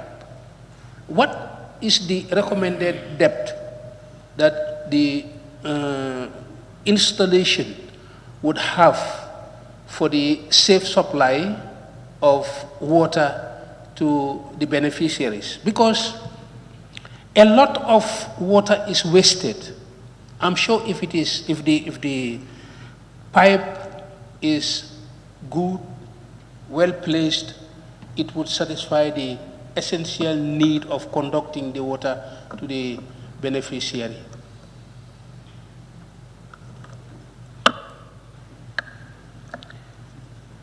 Madam Speaker, the honorable member's question is very technical and engineering, but because it has to do with pipe integrity, okay, the quality of the pipe. Normally what we do, if NAVEC gets the pipe, they go through a test before the pipe is purchased. But sometimes also, in some areas also, people extend, not going through with NAVEC recommendation. They buy their own pipes and extend. That happens a lot. Okay, and if you come to the depth of the pipe, you see, it has to do with pressure. So the engineers know how to work it out to get the pressure. If the pressure is good enough, sometimes, well, of course, there is some balance in the depths and the topography, whatever, plays a part in the pressure. But that's purely very, very technical and engineering. Maybe that one we need to do, both of us to learn more about that. But then it's a matter of pressure, getting the pressure to be able to go enough to be able to go through. So the depth may matter, but then sometimes also I think more of how to get the pressure from the supply end to the pipe to the demand end. So, but then pipe integrity is something that I know NAVEC does. They do the test for the pipes or materials. But also some materials are not of standard, especially when communities do themselves. And sometimes also NAVEC inherits some projects when already the pipe has been laid. And some pipes also have been there. Some of the pipes I know have been laid down since 1968. That's why the current project is moving, changing some of the pipes. And some pipes are asbestos pipes, so all those have to be changed. So the pipe, some of the pipes actually outlived their life. So that is what the whole project is going on. That the whole network system has to be improved, not total overhaul, but to be improved. Thank you. Woolley East. Thank you, Honorable Speaker. Honorable Speaker, pending the permanent solution, the NAVEC had a temporary solution during this COVID crisis, and that is to put COVID tanks in certain localities where, which are, in the midst of communities that already have water, but that particular area may not have water. So we thought that that process would have continued, but all of a sudden, a community like Farato Medina, which has been suffering for a long time for that purpose, did not have that COVID tank. What happened to that particular initiative of creating these COVID tanks to serve those particular areas? Thank you. Honorable Speaker, the community tanks were supplied in some areas where we have problems with water. And right now, I'm speaking to you, some of those areas already have started getting water. So that's why the community tanks have been stopped. But now, we know of an area that used to have tanks and the tanks are not available now, and they don't have water. I think that's one we can consider. But this is news to me, as you are speaking to me now, and far to end. But then that's something that you can take up. I can talk up with Navek, or our water manager with me here.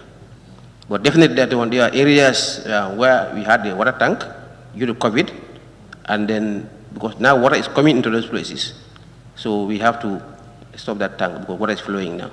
They may have pressure problems here and there, but then at least before there was no water totally. That's why they were giving the tanks. Thank you. Honorable Member for Serekunda.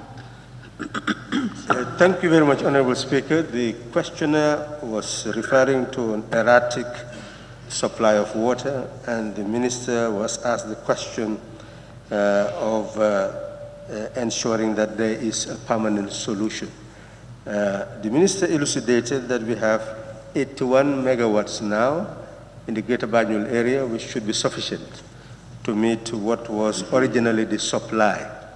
But he has not mentioned what is required in terms of water to be able to meet the demand. Is there any reason why he has not done that? Do we need to ask another question? And would he also explain very clearly whether the KM area, especially the London area, the Mosque Road area, is actually covered in the project that he has mentioned? Okay, I think I mentioned about the supply-demand relationship in the electricity and not the water. Okay, right now the supply-demand gap for water is 40%, estimated at 40%. Okay, so now this project we are implementing now, and the 16 million product we are making now, we are going to close the gap by 25%. So we still need more resources to reach that. But as I'm saying, I'm speaking also now, as we are speaking, every day, population is increasing. Every day new settlements are coming up. So the demand-supply balance will still be there, but we are glad to close the gap. That's linked to the permanent solution. So the area that you're talking about, I think they are not covered under this particular project. I may be right. They are not covered now. As I'm speaking to you, they have water. They are getting water supply now. So the area we're talking about, the manager is confirming to me that they are having water supply. So they are covered in the project. Because the project is from right now what's happening, is supply water supply to Fajara tank, Susukura, and the other tanks around the same area. So they are not getting some water supply from this project. So they are covered. We can take one more question. If any honorable member wishes to ask a supplementary question. Otherwise, we'll proceed. Okay, thank you then.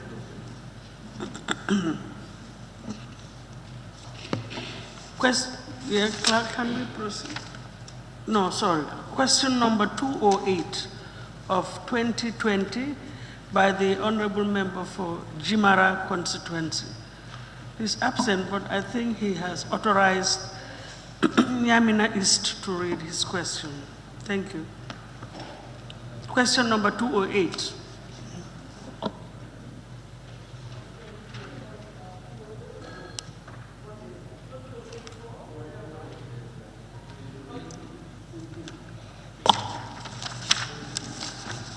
Go to page 5, probably, or 4 of your record.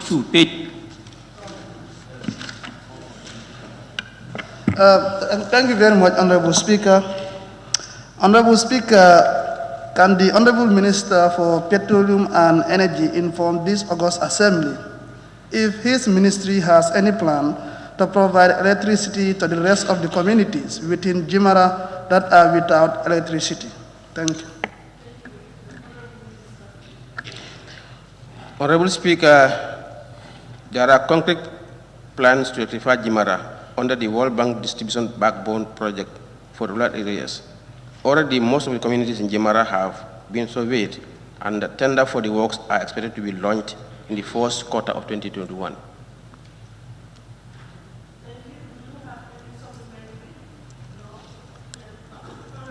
For Basse. Thank you very much. Thank you. Jimara is the entry point of URR. What affects Jimara and affect the entire URR? Do you want to tell us the plan for Jimara? Is this the plan for URR?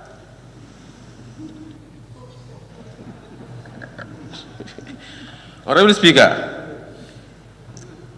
our plans are for the country, and the expansion project is for CRR, URR.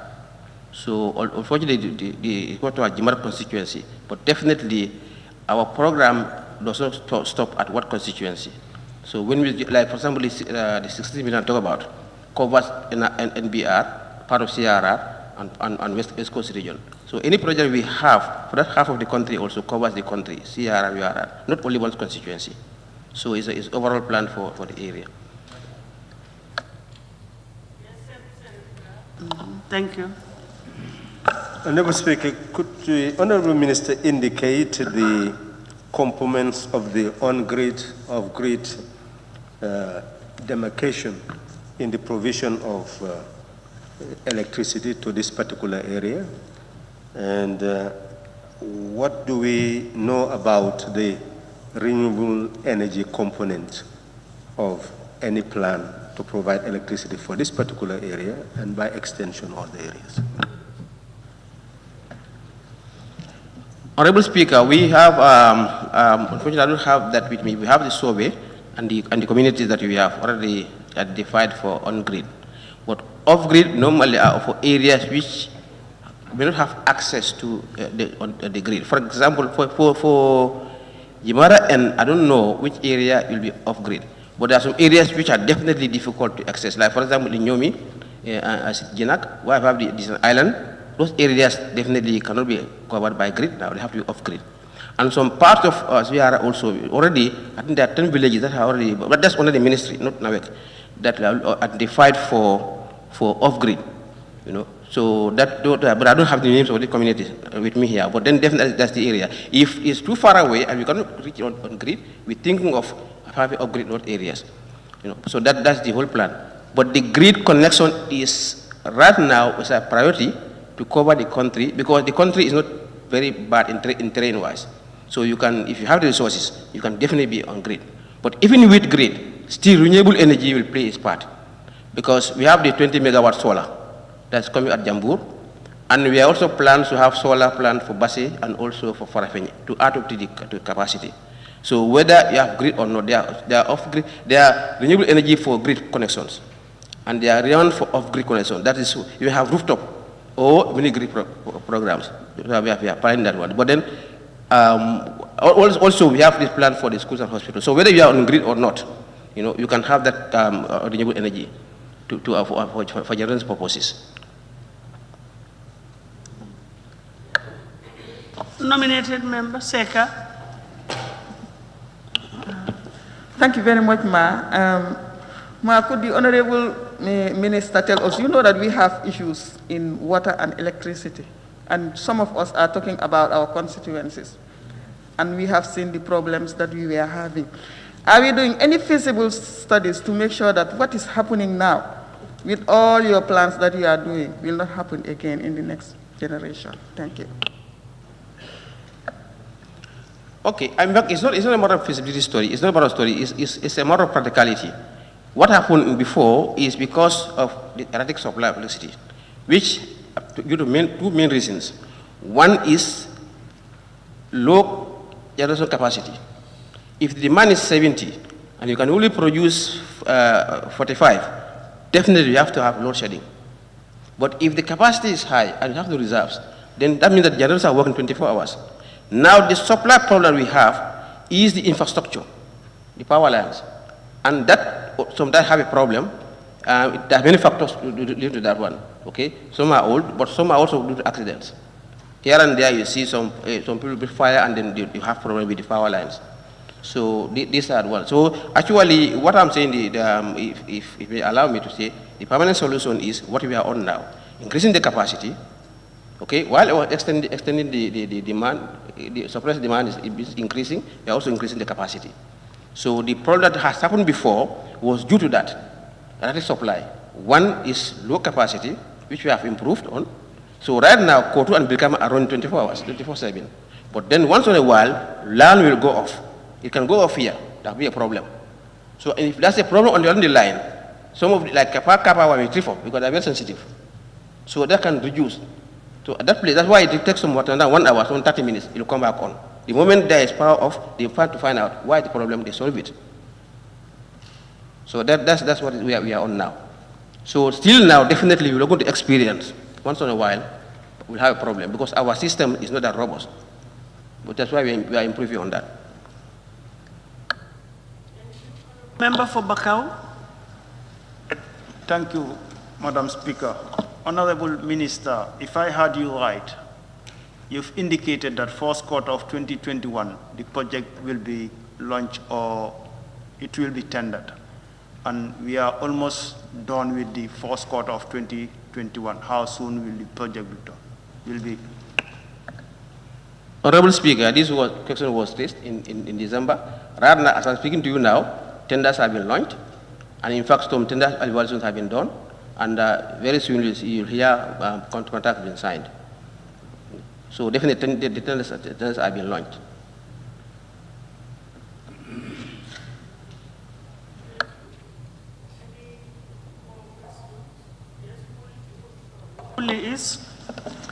Yeah, okay, thank you, Honorable Speaker.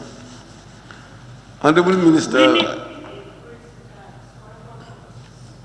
yeah, well, I did not know that you have a deficit. So, Honorable Speaker, we actually increased the budget line for this particular ministry to increase the off-grid.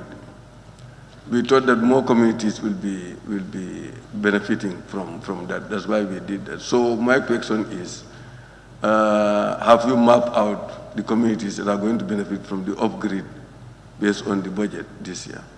Thank you. I think even before the budget, there was some kind of mapping before. And we've mapped virtually the whole country. You know, and that is continue on. There's some, it depends on the project. Right now, if it is for Navik, for example, we've mapped out, identified the communities. You know, for the off-grid, the Department of Energy also have gone around to URR to identify the communities that need to be off-grid.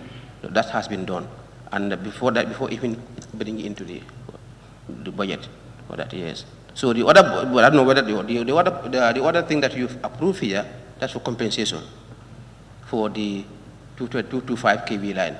That's for compensation. Okay, that's for that one.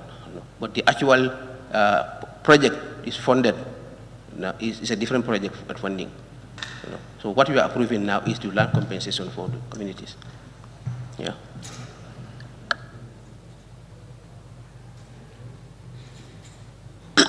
Any more questions? Okay.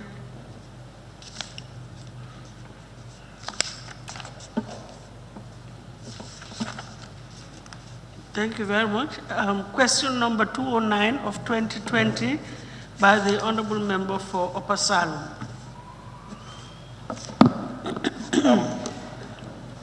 Thank you very much, Honorable Speaker. Honorable Speaker, would the Honorable Minister of Petroleum and Energy inform this August Assembly of the companies that have been issued with licenses for offshore oil explorations so far, and have the terms of their licenses been fulfilled? Honorable Speaker, the companies that have been issued oil exploration licenses over the past 3 years are 1, Fire and Petronas, jointly holds blocks A2 and A5. License issued on 26 September 2019. British Petroleum BP holds block A1 license, granted on 30th April 2019. Petrono holds block A4 license, granted on the 19th September 2020. These companies have so far been fulfilling their license obligations. However, the work obligations in the petroleum exploration licenses are divided into different periods, such as exploration, development, and production. The exploration period is further divided into sub-periods, namely initial exploration period, first extension period, and second extension period. Each of these subdivisions has the following key specific obligations. 1, acquire seismic data. 2, conclude on environmental impact assessment. Proceed on process and interpret seismic data, and to drill a well. Fire and Petronas has joint licenses for A2 and A5. has so far fulfilled all obligations, the ones I mentioned above, and are scheduled to drill a well in 2020. This is postponed due to the COVID-19 pandemic, but has been scheduled for 2021. BP has license for A1, has fulfilled obligations, the data acquisition, EIA or whatever, and was also expected to drill a well in 2020. But due to COVID-19, it has been scheduled for 2021. I mean, add that British Petroleum has a different, something else has come up. They are trying to, I think they are revising their own programs in energy itself, totally. So the 2021 drilling may not occur. Okay. Petronas' fourth license was granted as part of an out-of-court settlement for a 3-year dispute between government and African Petroleum. The license will be effective in September 2021. Supplementary questions? Yes. Yeah, you can ask two. Okay, I'll just ask one. Thank you very much, Honorable Speaker. Now, I understand like the different aspects of the license in terms of exploration, development, and production.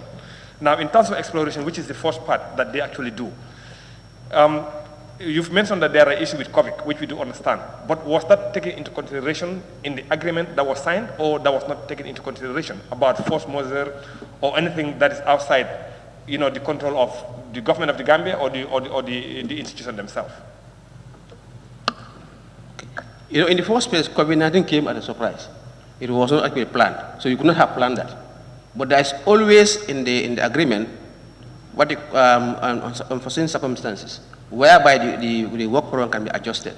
So normally, the program we have is in the license, but every year the two meet to look at the details, because they are the general license conditions, but details of the work program are discussed. So when that happened, we sat and discussed that it wasn't possible to mobilize and do drilling. So we had to agree to shift our programs.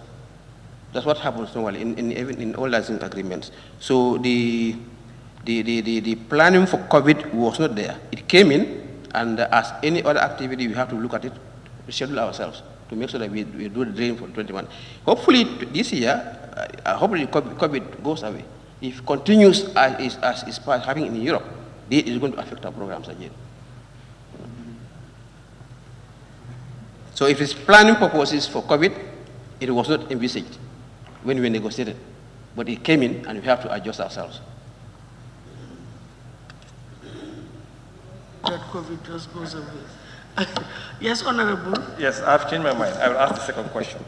Now, in terms of the financial obligations, the license, when they sign a license, there's a financial obligation that they have to pay. Part of it was supposed to support the ministry in terms of their staff being trained in other areas in exploration. Have those areas been fulfilled? Yes, I mean, for financial obligations, that have been met at right times. Normally, in fact, the companies will definitely, part of their reputation, to make sure they meet their obligations to the state. So those answers have been met. What was it? Sorry, the supplementary question was? How much was realized when you tender, you make a cost, you attach a cost to the... What was your question? Can you repeat your question then? Did I hear you say that you had tendered and that some companies applied for the bids to make exploration?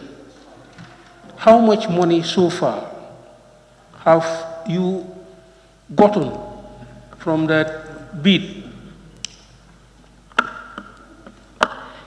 Okay, in the tendering process, there's not like money attached to companies. You are attacking investors to come in. You have your area, you demarcate it, and you have some information that you want to, you tend to open it to the world, that you have these prospects here, I have this block area, and you want companies to come and invest. So it is when in the license that payments are done, like for example, signature bonuses and other things that come in. But in the process, you are the one who wanted companies to come in. When you have your area, you want companies to invest, because you don't want companies to put in money there. So that's the thing.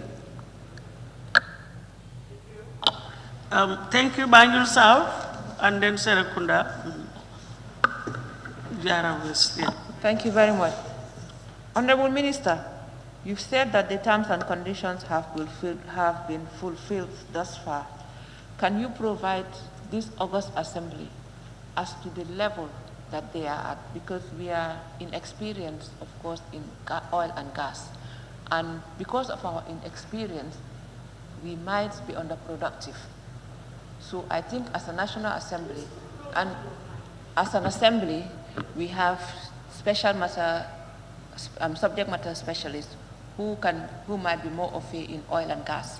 We would want your ministry to be giving us reports regularly as to implementation and to fulfillment of those terms and conditions.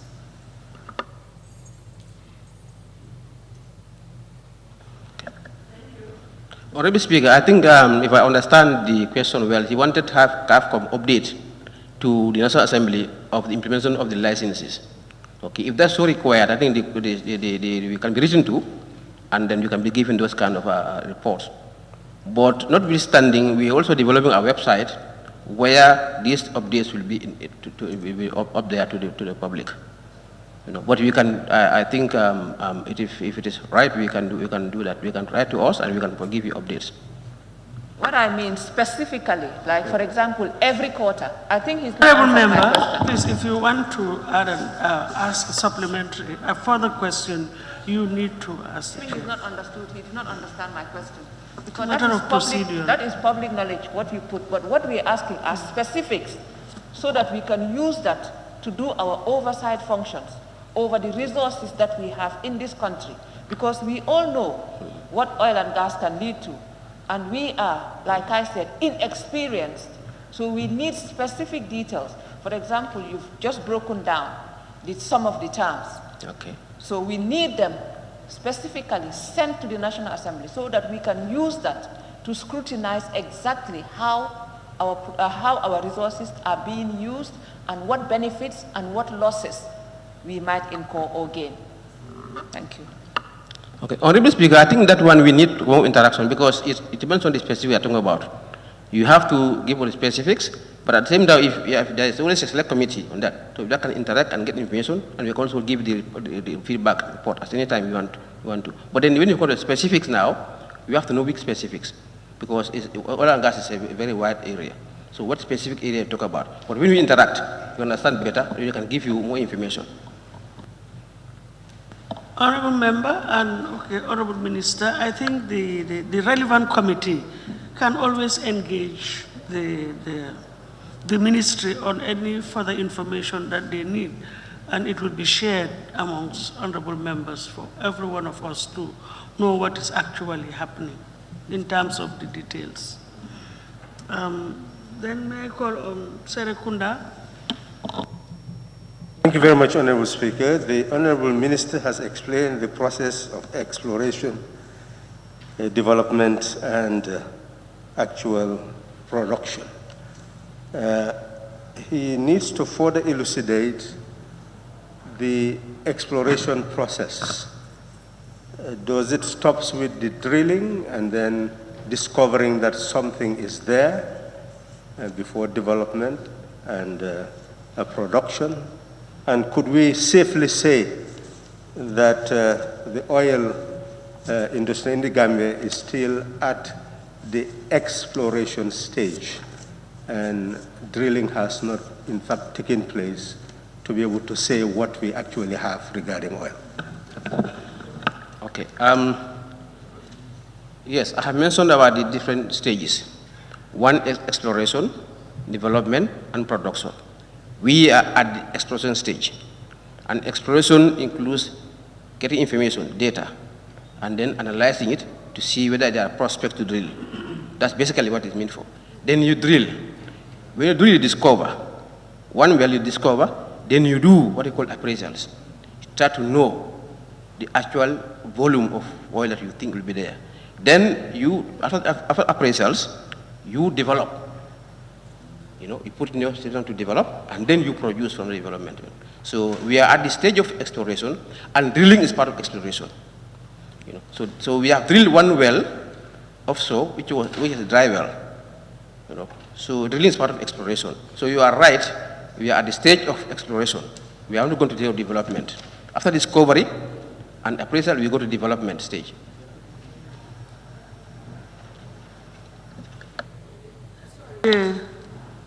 Jara West.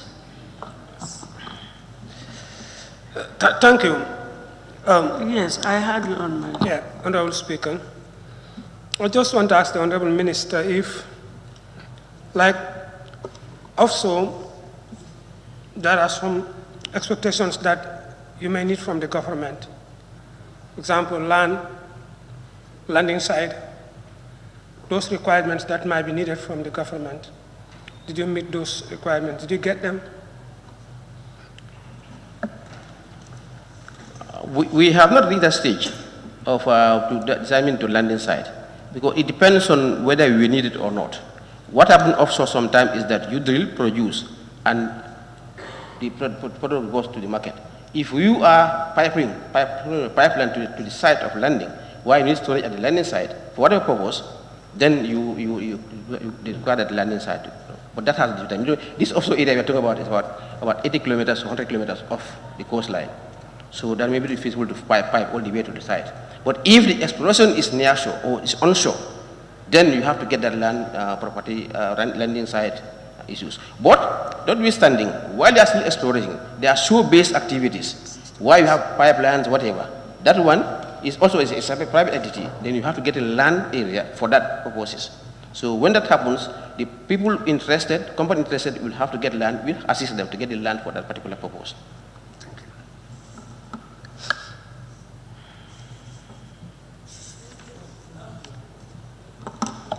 We can take a further question. Yawuli East, sorry. Thank you, Honorable Speaker. Honorable Speaker, there is a follow-up question. When you are issuing these licenses, you are saying exploration is including drilling. So do you give these companies, do you sign with them up to production, or do you do it stage by stage? You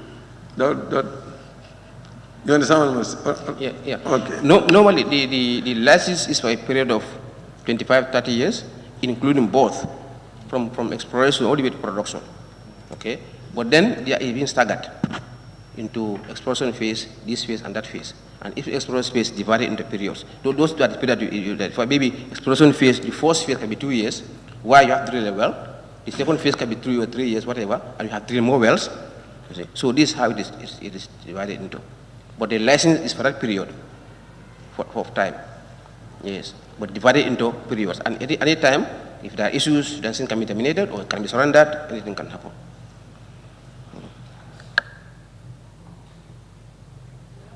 Exhausted the supplementary questions. So we proceed to the next question, which is 210 of 2020 by the Honorable Member for Sabasanya. Thank you. Thank you very much, Honorable Speaker. Honorable Speaker, at the power generation sector of NAWEC, the staff are only involved in projects upon completion, when some of these critical tests are to be conducted. That is, verification tests, pre-commissioning tests, functional and endurance tests, or rehabilitation tests, performance tests taking over, and final acceptance test. Can the Honorable Minister for Energy inform this August Assembly why the staff are not involved at the initial inception of these projects?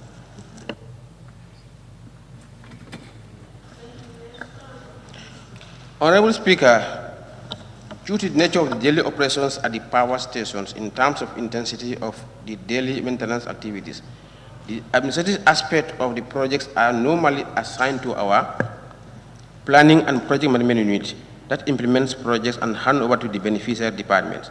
The relevant NAWEC staff are engaged through this process based on their expertise. Furthermore, the technical staff of beneficiary departments also participate, but in certain activities and at certain intervals. For example, witness of factory acceptance tests for all major equipment, factory training, SAT training, installation works, pre-commissioning and commissioning, and all the required tests, among others.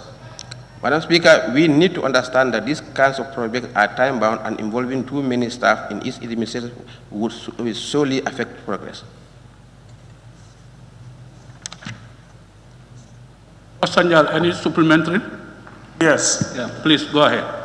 Yes, Honorable Minister, let me just a brief background of why I asked this question. Because some time back, we have a lot of breakdowns at the power generation. And always when we experience this, the expert to build this system up again is a problem. They have to hire people outside or those people who build the system. So that is why I believe that the staffs are not involved. That's why when it has a problem, you must go outside and source it to fix it, which is very expensive. So that is the main reason why I asked this question. Now, can you train your staff to at least to have some experts? When such situation happen, it can be domestically addressed. Honorable Speaker, if the staff are not trained, they will not be able to manage the equipment that we have now. Right now, all machines are operating, and it's the staff engineers that are servicing them. What happens is the project comes in new, is installed, there's always a period of insurance. So when problems happen that time, those people will come and fix it. But definitely when the plant is being fixed, the staff involved, and the engineers involved are part of that process. You see? So, but the training, of course, they have engineers, and definitely they have very good engineers on the ground, technicians on the ground, who have managing. Imagine some of the equipment, the engines that we have now, some have been installed all the way in the 70s, and they are still managing them. So definitely, if they are not well trained and experienced, they will be able to manage the equipment. I was told by the German expert when they came, Siemens, they told me that you have to tap the back of your staff and have engineers on the back, because the equipment, the engineers they are running now, those engineers from the spare parts are not even available on the shelf. So to be able to manage it up to this time around, running in up to today we have electricity because of engineers.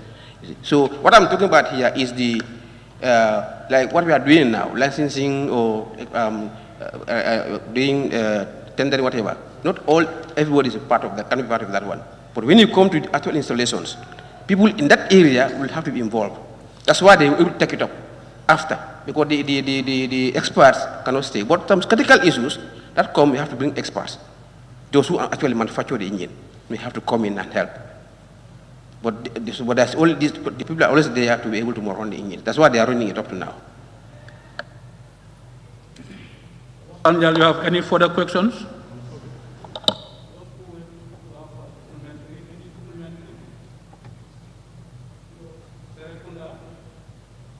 Serekunda, please. Thank you very much, Honorable Speaker. The Honorable Member is concerned with linking the machines with training. Is there a standing policy that in purchasing any machine that the requisite training will be linked to the actual purchasing, and ensuring that the person or persons who are to be trained would actually be linked to the company providing the machine for proper orientation? Okay, I think that's very clear. The linkage of purchase and training. Normally, most of the projects, you have a training component of it. You come in, you're doing it, the people are attached to you to be trained, you know. But actually, with the written policy document, I'm not too sure. And my engineers are here.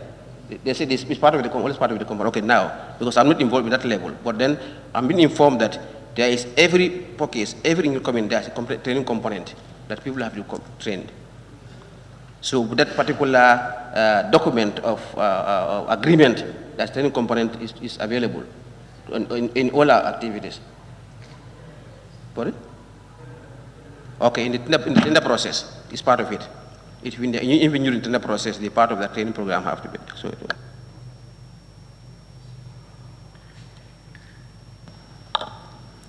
any further questions?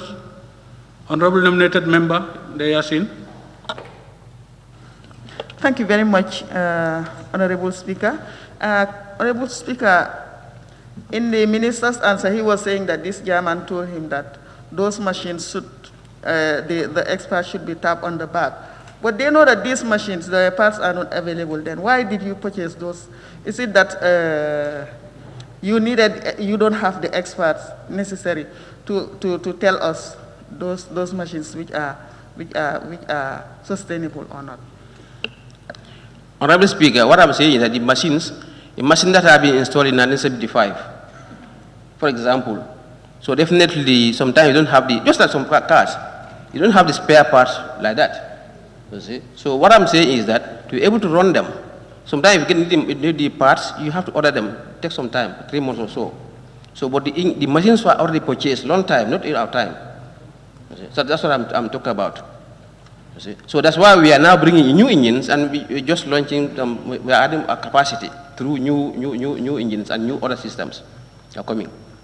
But the parts I'm talking about, that's why the ones were installed for a long time, and they are still there. But then, of course, these are almost outdated engines, but they are running, and they have to get the spare parts. That's why the spare parts have come take some time. You don't buy them on the shelf.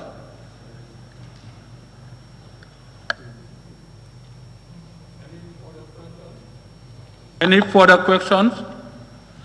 So we can now move to question number 211 by the Honorable Member for Janjambure. I was told that he gave authority to Honorable Silla to read on his behalf. Honorable Silla. Thank you very much. Honorable Speaker, Janjambure, the regional capital of Central River Region, used to have its own electric power generating since from the 1960s up to 1997. When the system was removed and taken to Canning Line, from them until now, the population of Janjambure ceased to have a constant and reliable power supply. Can the Honorable Minister for Energy inform this August Assembly as to when Janjambure generator system will be returned or replaced?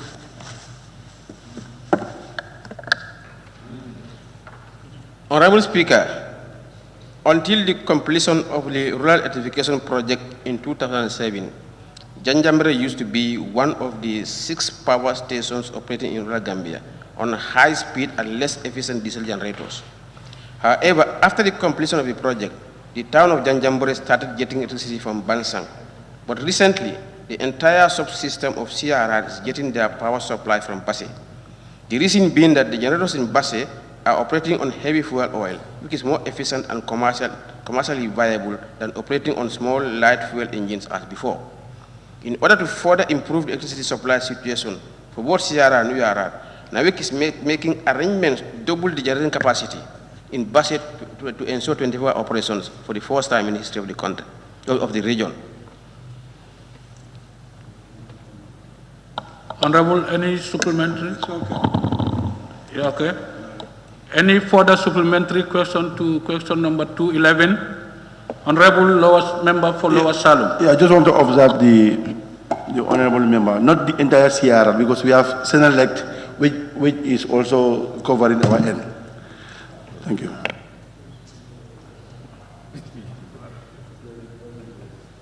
Member for Ilyasa. Thank you very much, Mr. Speaker. Thank you. I would like to remind the Minister, I don't know whether he has already understand the question or not.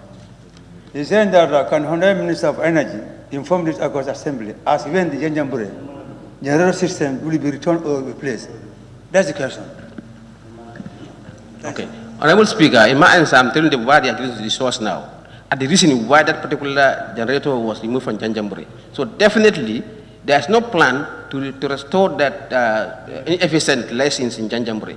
We are increasing capacity, and now power system supply is you don't have to have small pockets of generators. It doesn't make sense, and it's not effective at all. So definitely, we have problems. Even in Gerebanjule, we have problems with supply. So now we're getting supply from Basse, and that there is also, if you get all the connections ready, you can get supply from anywhere.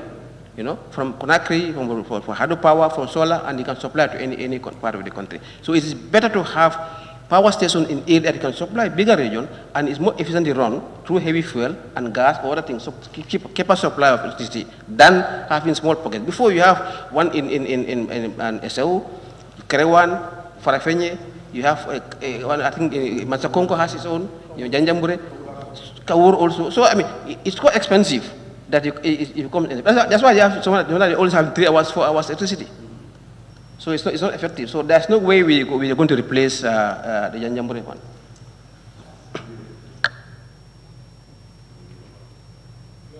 Honorable, you are only entitled to one supplementary question. Honorable member for Serekunda. Thank you very much, Honorable Speaker. Is the Minister therefore telling us that there is a more efficient way and reliable way of guaranteeing power supply to Janjambure, and that is being provided? Is that what the Minister is saying? Exactly so. Because if you look at the power supply system from Basse, it was like to Janjambure.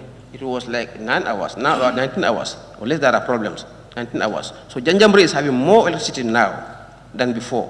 So that engine, that small engine in Janjambure is only to supply Janjambure, but it's not efficient. It's very expensive to run. So now we are having more supply to Janjambure and more effective than it used to be. Small pockets of power generation. Essentially, you are right. That is definitely the strategy, and that's what we are working on. And definitely, they have more electricity now than before. I wish the member is here. They had problems. When he asked the question, there were problems. There was erratic supply at that time. Last year, especially during the Ramadan, there was one of the engines went down. So there was a maintenance problem going on. So that's why he asked the question. But today it's different. So also, I have problems here and there, definitely. Any further questions? Honorable member for Bondali, please. Thank you very much, Honorable Speaker. Can the Honorable Minister inform this august body that what was the reason for them to remove a generator from Janjambure and taking it to Kanelai?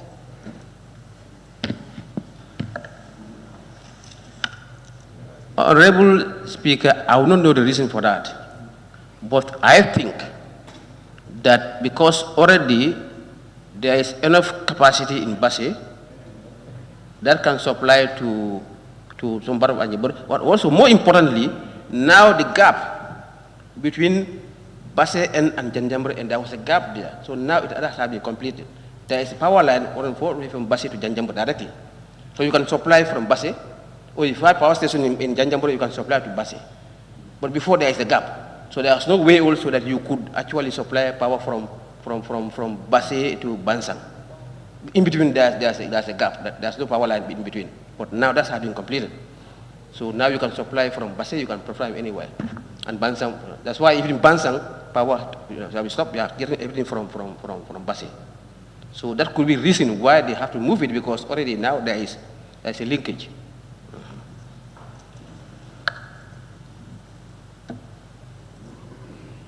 For the Honorable?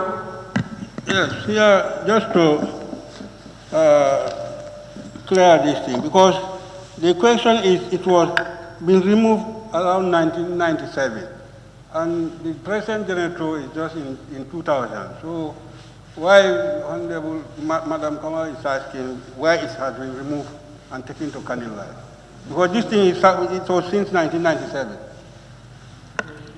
Okay. As I said, I was not there in 1997 when it was happening. But then what I think may have happened, because Bansang could supply Janjambure. So if that's the case, there's no need to get Bansang, Janjambure, If there is no link between Bansang and Janjambure is deprived completely of electricity, then taking it from Janjambure to Kanilai doesn't make any sense. Okay? But then if there was, at that time, a supply can come from Bansang, and Bansang has enough capacity for Janjambure, then it's better to run one than two engines. But I don't actually know what happened at that time. Yes.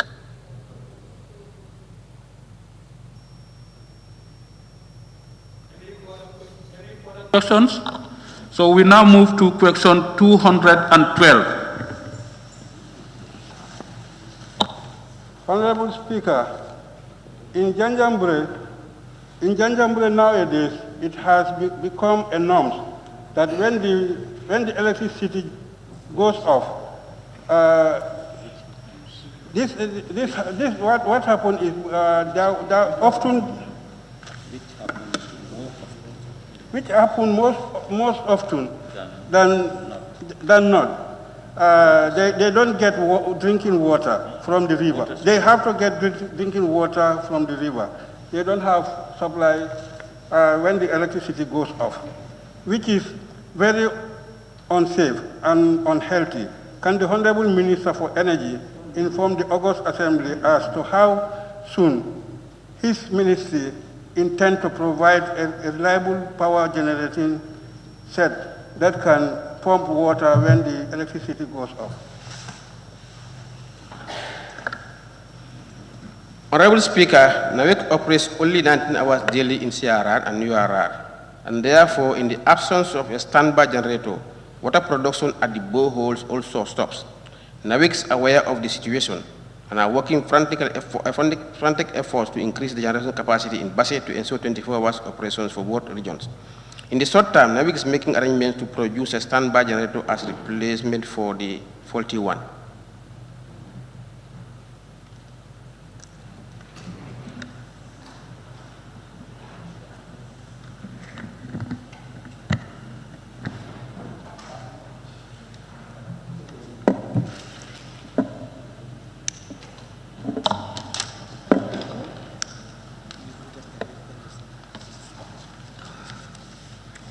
Honorable Member for Nyani, supplementary. Yes.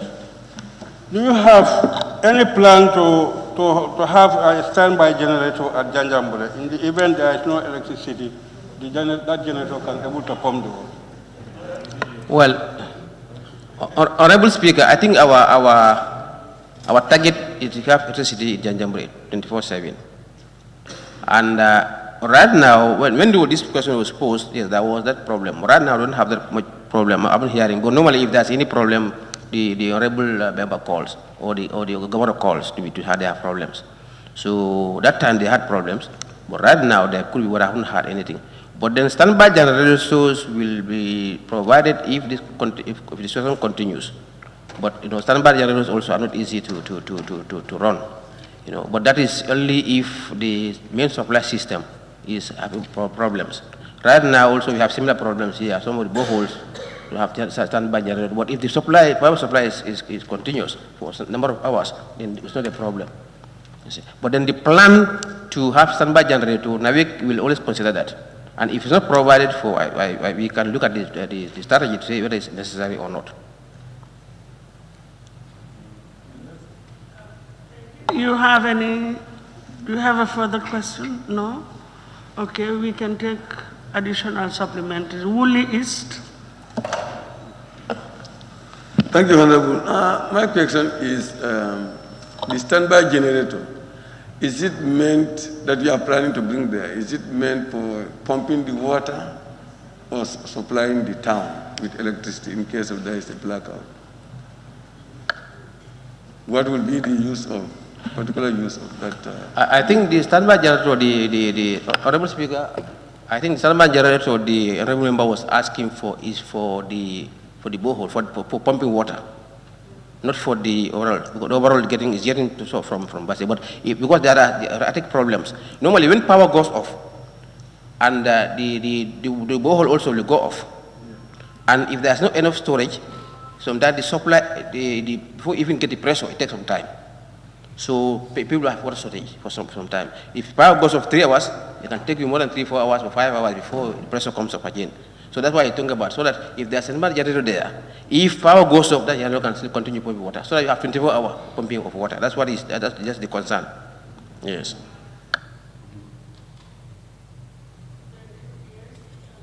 Sir? Thank you very much. My concern is, we all know that Amtej is a boarding school. So when the piles of within the Janjambari, do they have any standby generator for the school? Honorable Speaker, we don't provide standby generators for schools. We provide electricity to schools when we are on grid, but we have a plan for have a power supply off grid that we have to support to all the schools and hospitals in the country. That project is under the Ministry of, we are facilitating it under the Ministry of Basic Education and also Health. But it is not the responsibility of Ministry or NAVEC to supply, to give standby generator to schools. That's purely based on the schools and they can. Yes? Any more? No? Okay then. Thank you. Then we proceed to question number 213 of 2020 by the Honorable Member for Janjambure, who has authorized Honorable Member for Nyani to read his question on his behalf. Yes. Honorable Speaker, can the Honorable Minister for Energy inform this August Assembly if he is aware that NAVEC provides electricity supply on daily basis including at different times or moments to the so-called red line. Customers at Janjambure, a group responsible representing has been 10% of their total customers in town. If yes, who created that red line group and for what purpose? And for what reason? Sorry. Honorable Speaker, I have consulted with NAVEC and they are not aware of any red line group in Janjambure as claimed. But in instances where the available capacity is less than the demand, health facilities, security installations, and water facilities are given priority in terms of supply. However, with the ongoing effort, such claims will soon become history. Supplementary questions, Nyani, for Janjambure? No? Then I will allow other honorable members in case they have any supplementary. Honorable members? Yes, Sarakunda. Honorable Speaker, would the Honorable Minister undertake to investigate more into this red line issue to find out whether it actually exists?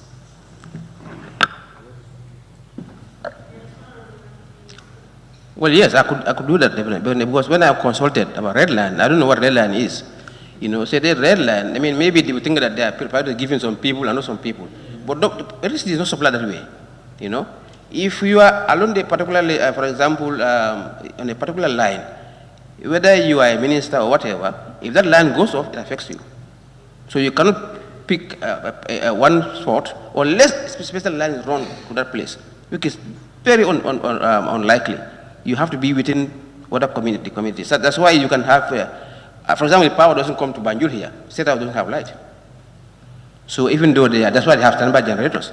So it doesn't give any priority to anybody. But then the rail, one thing we do, if at all there are the health facilities and installations, prisons and things like that, definitely they will give priority to them if there's less supply. There must be a special way of doing that.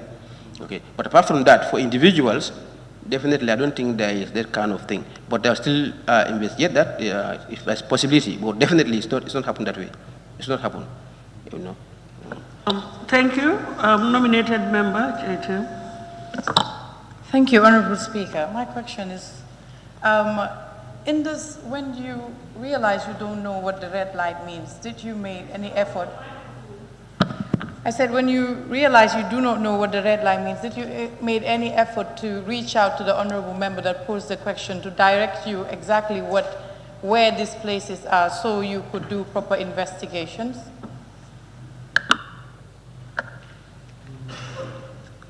Honorable Speaker, I found out from what red line, whether they have that kind of facility. Because what I understand from red line, even without questioning the member, is like giving priority to others. That is what my understanding, and that is basically what we mean by red line. But to me, and what they explain, that what in my answer, what they explain that they give to security, to institutions of security, nature, of education, whatever, you know, that if that's the red line, don't do that. If right now, hospitals, you know, and some other facilities are given that kind of priority, okay. But then, red line that way. I didn't speak to the honourable member, but this was posed after we spoke many times, you know. But he never mentioned this to me that is a problem. That was this question was asked. There was a particular problem in Janjambure. That's why he asked all these questions. But right now we speak, even now and then. If there's any problem in Janjambure, he calls me directly to inform me that this is the situation going on in Janjambure. So when you come to red line, that's what I say, I don't know what it is. I posed the question to NAVEC, and then they said they don't also understand what red line means. So it's a terminology that was used by the, I don't know whether it's a standard terminology, but it was used by the honorable member. That's why I wish he was himself here, you know. But definitely that is my understanding of it. But as you, I did not ask him what is red line or what does it mean. But my understanding of it is that, because this is the general complaint, you have electricity, some places are having it and other places are not having it. You know, you can be next door to a person, that person may have electricity, and you don't have it, because you are not on the same line. You know, the feeders are different. So if you are on the feeder 4, and your next neighbor is on the feeder 5, if there's a problem, you can see the person who has electricity, you don't have electricity. So you may think that it's a priority. It's happened, my house has solar before I moved.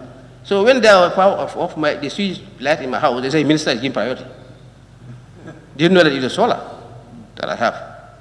So these things can happen. But then I'm always in touch with the MP. He always calls me and I phone. Even 2 weeks ago he called when there was a problem in Janjambure electricity. You know. Woolly East.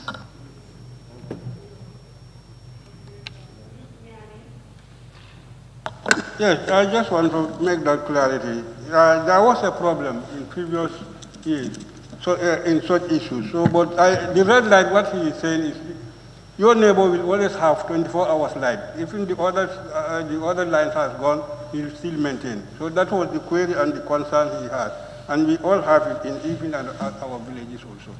Yes, so okay, that is very important. Yes. If you not in the hospital, neither the police. I can give you an example. If you are maybe around maybe Georgetown or you are Abuko area, and there's a line that goes to the airport. The airport must have 24 hours. So areas around that area may have 24 hours, while others may go off in terms of load shedding. So because of where you are located and where your house is. So if airports are given that priority. So if the hospital also, they give priority. So it may be fall on that. I hope I'm right, my engineers are here. So if you are along the same line with the hospital, and hospital will not go off, so you may have electricity 24 hours. Your next neighbor may not have, depending on where they are. Yes, that's always a problem. Well, that creates the issue of concern for people. Yes, any more honorable members? No? Thank you very much. Honorable Minister, thank you very much for the answers to the questions posed by honorable members. Equally thank the honorable members for their contributions. Can we then proceed? Clerk. Questions for oral answers by the Honorable Minister for Works, Transport and Infrastructure.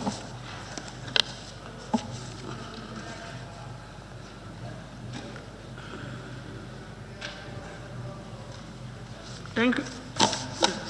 Thank you very much. Questions for which due notices were given to the Honorable Minister for Transport, Works and Infrastructure by the Honorable members for oral reply. Question number 178 of 2020 by the Honorable Member for Busumbala, who has authorized the Honorable Member for Sane Mentereng to read his questions. Honorable, thank you. Thank you, Madam Speaker. Honorable Speaker, there was a memorandum of understanding, MOU, signed between the government of the Gambia and China, Road and Bridge Corporation, CRBC, in December 2013 for the feasibility study and construction of Banjul Bara Bridge. The construction of the project is of crucial significance for the social and economic development of the Gambia, as it will not only connect people on the north and south bank of the country, but also promote overall economic integration of West Africa. Can the Honorable Minister for Transport, Works and Infrastructure inform this August Assembly about the plans of this government to construct the bridge? Thank you.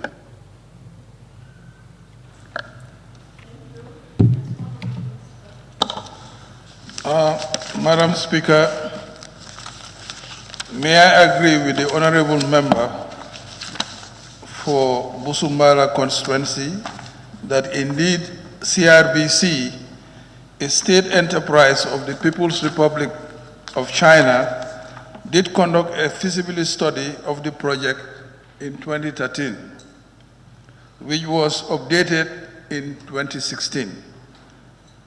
With the coming of the new government in 2017, this study was reviewed by the Ministry of Transport, Works and Infrastructure and incorporated into its portfolio of possible projects.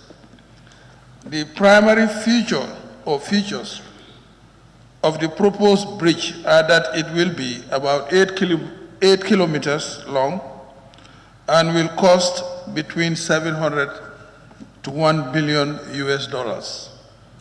to construct. It was therefore determined from the onset that the only feasible approach open to government was to solicit a partnership through Build, Operate and Transfer, BOT, arrangement with a consortium of financiers. This solicitation process has been ongoing since 2017. And we received a number of proposals from various parties. Ambric was one, CRBC, which is a China company, Eiffage, a French company, Ariski, Senegalese, Sino-Hydro, Chinese, Teledata, I don't know their nationality, and recently from a Bin Laden group through Minister of Finance and Economic Affairs. The process is on a slow pace because of the magnitude of the project, also the debt status of the country, or debt to GDP status of the country, and the slowed investment climate as a result of the prevailing pandemic. But it's ongoing. Thank you very much. Any supplementary? Any supplementary? No.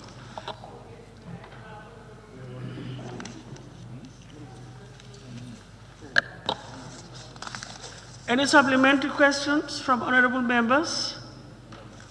Thank you. Then we proceed. Do I take it? Then we proceed to the next. Thank you.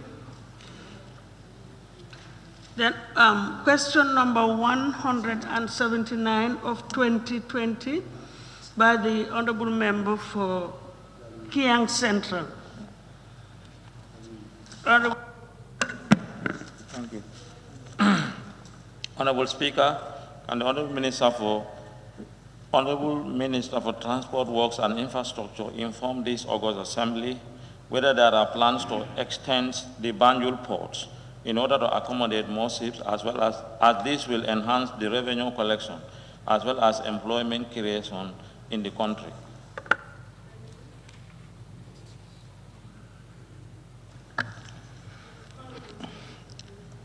Honorable Speaker, in July 2019, the government of the Gambia approved the Banjul Port Master Plan 2019 to 2038 and the 5-year strategic business plan 2019-2023, prepared by the Royal Haskoning Consulting of the Netherlands. The primary recommendation of the master plan is for immediate investment in infrastructure to cater for an increased demand posed on the port facilities. The plan calls for one, jetty extension to increase ships' berthing capacity, 2, acquisition of residential properties within the contiguous zone of the Port of Banjul for the expansion of the container storage terminals. 3rd, implementation of port digitalization. 5, dredging in the access channel to Banjul and harbor areas to create deeper drought for vessels. And 5, construction of inland terminals as logistic platforms, among other things.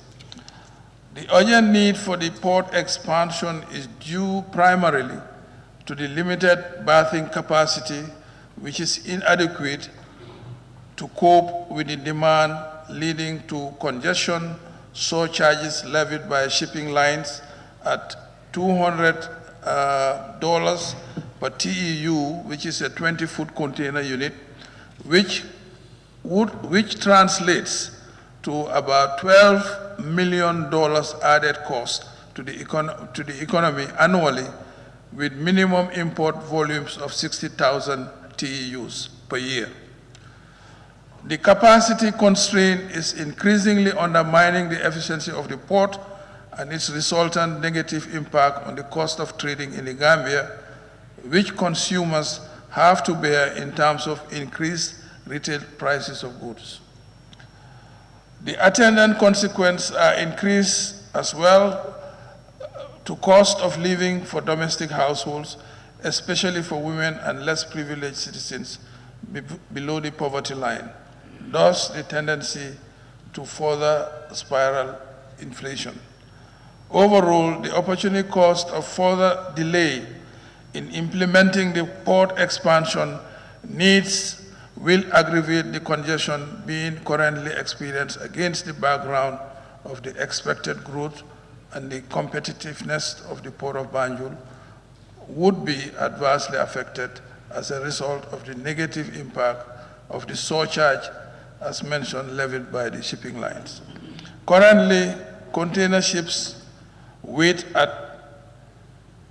anchorage for 7 days on average, because only 2 commercial berths are available to accommodate such vessels. By end 2019, the port handled in excess of 130,000 containers and 2.8 million metric tons of cargo, which is about 9% growth compared to the previous year. The profitability or the possibility of traffic diversion to less expensive neighboring ports is becoming a reality. This stands to erode the revenue earning capacity of the GPA, but worse, it will reduce transit and cross-border trade, which constitutes about 60% of goods handled in the port. Thus, the need to implement the expansion project to keep the port viable and retains its competitive advantage as a regional hub, create more job opportunities, and contribute towards national socio-economic development. The Ministry of Transport, Works and Infrastructure and the Gambia Ports Authority are talking with financiers to address immediately the situation noted above. The negotiations are advanced with the African Finance Corporation, AFC. Also at the table is the African Development Bank, AFDB, and the European Investment Bank, EIB. Our target is to access the necessary financing within the shortest possible period and with the best possible terms, which are within the means of the GPA operations and revenue generation.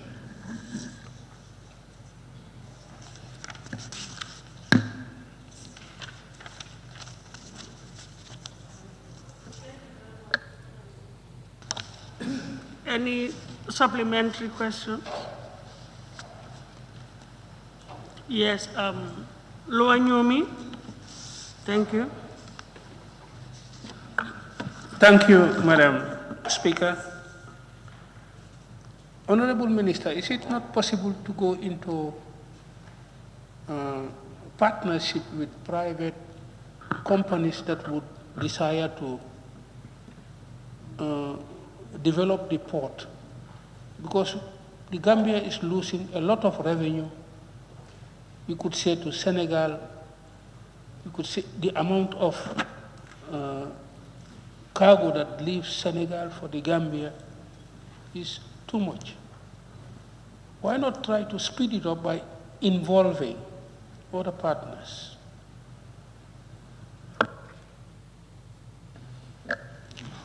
Madam Speaker, the option is open and is being considered. In fact, we had several proposals been received over the years.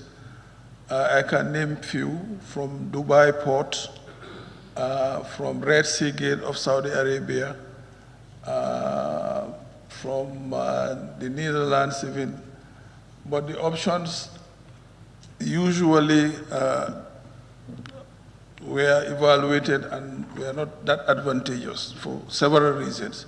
One is that the port of Banjul is the main revenue generating outfit for the government, for this country. Two, the port of Banjul is occupying a vast real estate of the capital of this country. And thirdly, one of the considerations is that the port of Banjul handles 90% of the trade of this country by weight, by value, by volume. So to hand it over to a private enterprise under certain conditions are simply not acceptable. I mean, from a national point of view. So it's been difficult to really engage the private sector, which are only interested in generating profits within the very shortest possible time. I mean, one company that I also failed to mention is Bolloré, which is already operating in this country and is French-based. They have also approached government. But the terms so far have not been very attractive. Yes, Ilyasa. I was coming to you. Yes, thank you very much, Madam Speaker. Honorable Speaker, Honorable Minister, if I can hear correctly, you are saying that TEU, 20-foot container is paying about $200. Okay, one, if you can give us the meaning of TEU, and secondly, how much is 40-foot container is paying? Because if you are paying $200 for 20-foot container, how about 40-foot container? Thank you. The TEU is just a unit used by the shipping, business, but it's simply a 20-foot container. That's what is meant by TEU. Container unit is 20 foot. And so a 40-foot container would be 2 TEUs. So that's the meaning of that unit. It's just an acronym. I don't know what the charge for container is. I don't know the details of it, but according to the explanation that I just gave, given the inefficiencies that we are now experiencing, we are losing something like $12 million per year. And which provides enough justification for us to speed up with the expansion of the port. But I don't think we are losing any competitive edge in the sense that we are a natural port. And even though we are congested, even though it's very hard to clear things to our port, the demand on our port has been increasing consistently by 9–8% every year. That is why you're seeing the congestion being persistent.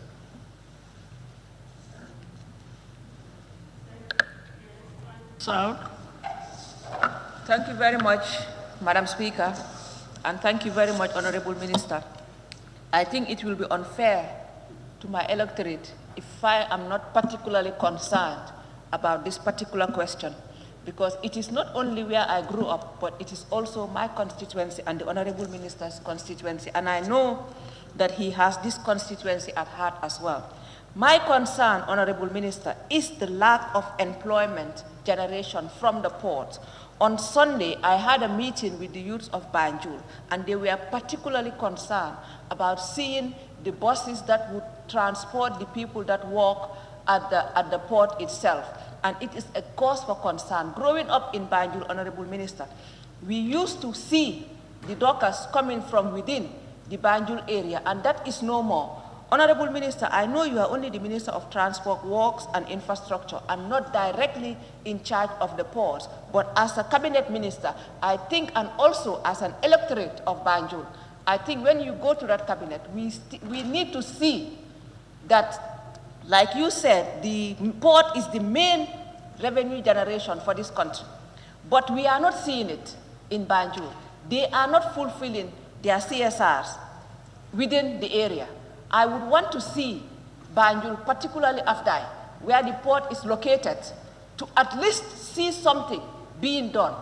The least they can do is to facilitate the reconstruction of KG5, to maintain it, and to also look at the clinic in Banjul. Honorable Minister. No, Honorable Member, not the Minister. Honorable Member, please can we... You remember that it's a supplementary question. I understand, but he mentioned generation. But I know. He mentioned revenue generation. I know. And I'm linking I appreciate your concerns. We all share the same concerns.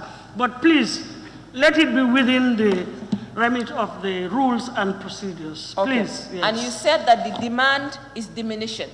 Why is the demand of the use of port diminishing? Is it because of the lack of proper facilities? For example, even the ferry itself is creating. See, the reason why I am drawing your attention is I'm expecting you to ask for clarification in case there is ambiguity.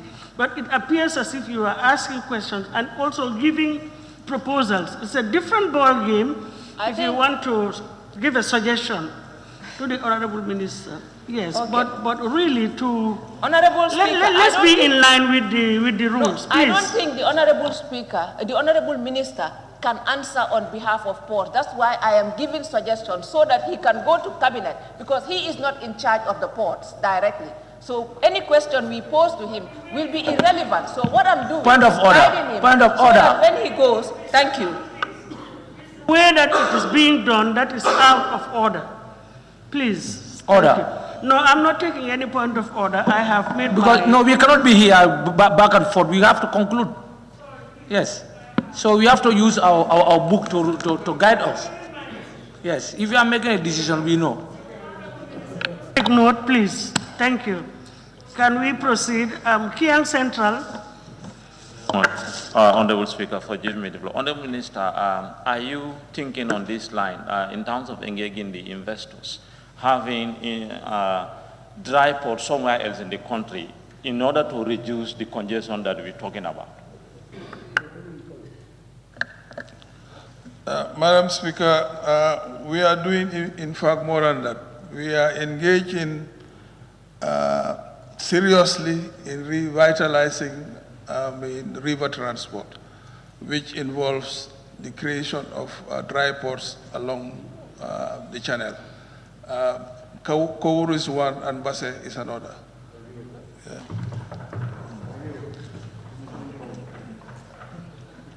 Thank you. Honorable Member for Serekunda.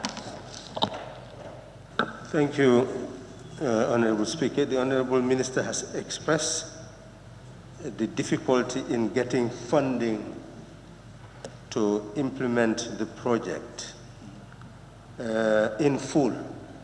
Is there any plan to implement the project by gradualist measures?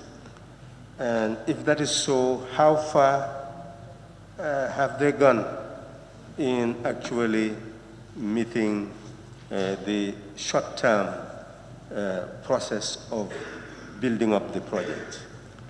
And the linkage, I would not want to ask a second question, but I would have wanted to know, Honorable Speaker, if you allow me, the linkage between the building of a bridge and the expansion of the ports. Are they complementary?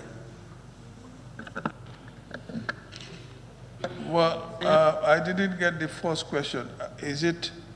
Are we looking at order? Yes, you have said that to implement the project in full, there is difficulty of funding.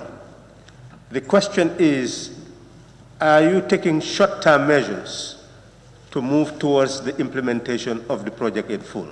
And if so, what short-term measures have you taken so far to move in that direction? Madam Speaker, I'm going to mention the lessons we have been learning in terms of project development so far.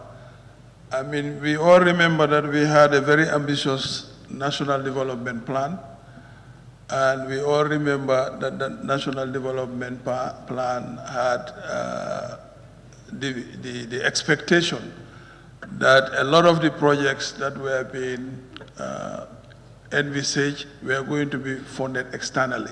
In fact, in 2018 May, we were in Brussels with donors from all over the world, and the pledge was almost even to $1.7 billion. But as you all know, most of that pledging didn't materialize. So we had to change our strategy to look inwards. And we did approach this August body for an SAB. That's why we are moving ahead. In the same vein, we are doing this. We are doing this in the same with the port. We are thinking in the same lines now. That in the event that our negotiations have been so far this protracted, we might as well look at the short measures that you have mentioned, Honorable Member from Serekunda. We are thinking of using the revenue generated by the ports and looking at it as a means of collateral to raise funds. I mean, through the bonding system that government could use. I mean, to address quicker intervention into our plans. This is something that we are seriously considering and talking with the Minister of Finance. We are talking with Minister of Finance on this. That's one. The second question that you raised was the bridge as well as the versus the expansion of the port. Now, during the feasibility study of the bridge, one of the components was to look at the most optimal position to put the bridge. Most people call it Banyul-Bara Bridge because it's expected that it will be from Banyul to Bara. But according to this study, the best location for that bridge is around Maninari, and it will not have any conflict with the port expansion.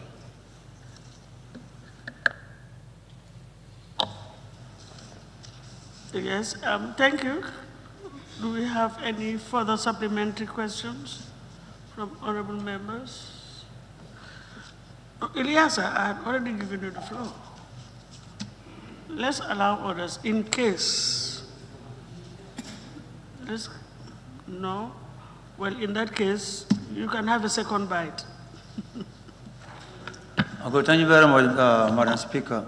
Madam Speaker, I am still not convinced that the port itself can finance this project, because if you think, if you calculate the volume of containers arriving at the port, especially if 20-foot container is paying about $200, and also 40-foot container also is paying about $400, I'm 100% sure that the port will be able to at least invest 30% to construct this bridge, if things are done correctly. Thank you. Well, this would need, proper studies, of course, to establish. But along the line of your reasoning, that's why we are exploring means of funding the port development through local means, not, from external sources. we are looking at that question. Can the port sustain, funding its own development from the revenue it's receiving, because it's been quite viable, even given the constraint that it has right now. I mean, that's the question we want to answer. And we are looking at it with the Ministry of Finance. That do we have to depend on external funding all the time? Now, you know that recently we have been funding roads, like the Hakalang, like the North Bank rural roads. And roads, as you know, they are not revenue generating. These are very expensive infrastructure that there is no direct revenue coming from it. We are doing it. What about with an infrastructure that's bringing revenue? I think there are possibilities, really, that we have to explore. So it's a new mindset that we are trying to articulate and make people accept that there is a lot of potential that within us that we can utilize to do things. I mean, it's just a matter of changing our mindset. One from Honorable Nominated Member JK. Thank you, Honorable Speaker. Honorable Minister. Yes, that's the last one. I wasn't counting. From what you've just said, it seems like we've kind of misplaced our priorities. If I understand well, you were saying before we spend the money on the Hakalang roads, we could have used that money to invest in the sport, generate revenue, and use that revenue to build the roads, since those roads will not generate revenue. From just what I understand. But the next point is, given the fact that we had pledges in 2016, 2017 of 1.6 billion pledges, is there not any way you can tap into these funds to fund the ports project and the bridge project? What are you doing in that regard?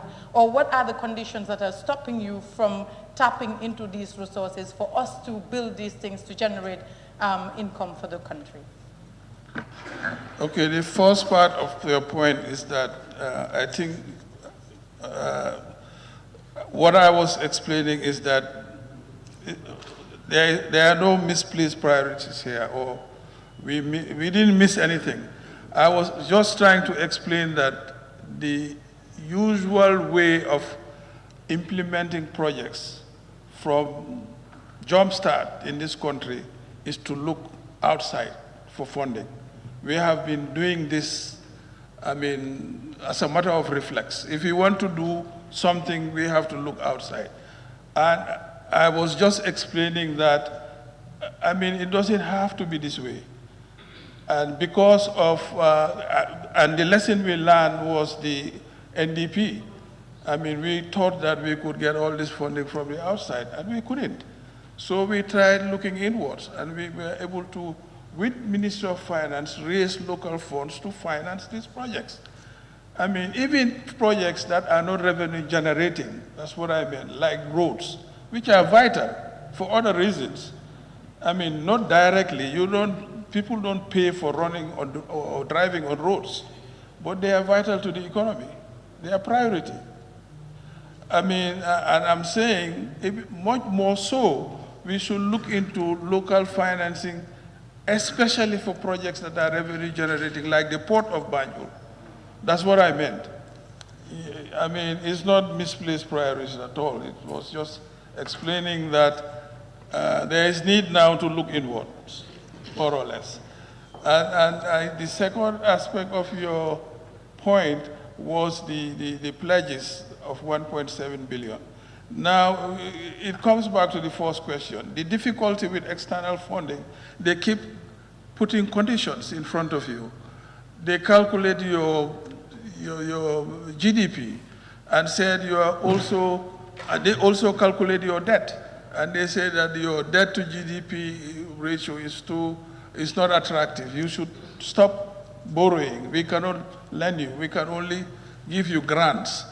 And for grants, they determine the projects you have to do. They dictate it. Not the projects you want to do, but the projects they want to do.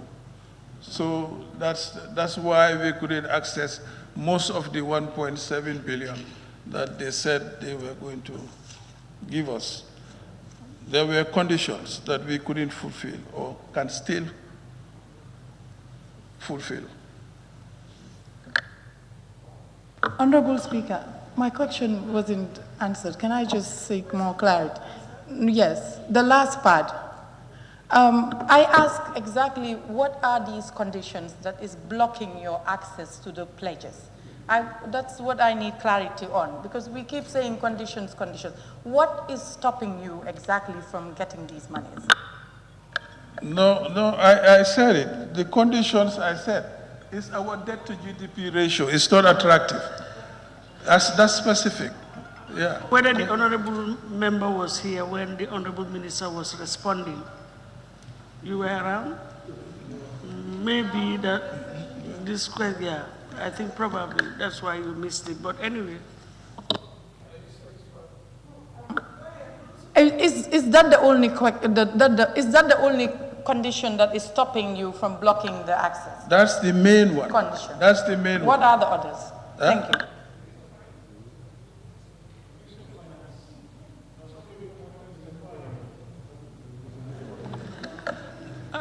No. Okay, let me maybe to convince you. The main one is your debt to GDP ratio. I mean, that one, I mean, is monitored by IMF, World Bank, and they advise all donors, no, don't go there because this country, their debt to GDP is not good. You know, that's the main one. But aside that, there are other conditions that they impose. Like you have to submit an ESI, that is environment impact study. I mean, they ask that. And your human rights, whatever. There are a host of things that they ask. And that would take time to submit, be vetted, and then they have to go to their board. In fact, the turnaround time for you to get a loan maybe about 5 years. By the time you fulfill all these conditions and have board representation at their level and be accepted and all that. Yes. In other words, let me give you a very good example. The Lamin Koto Passe Mass has been planned for the last 40 years. Back and forth with donors. It took a whole generation for us to implement it.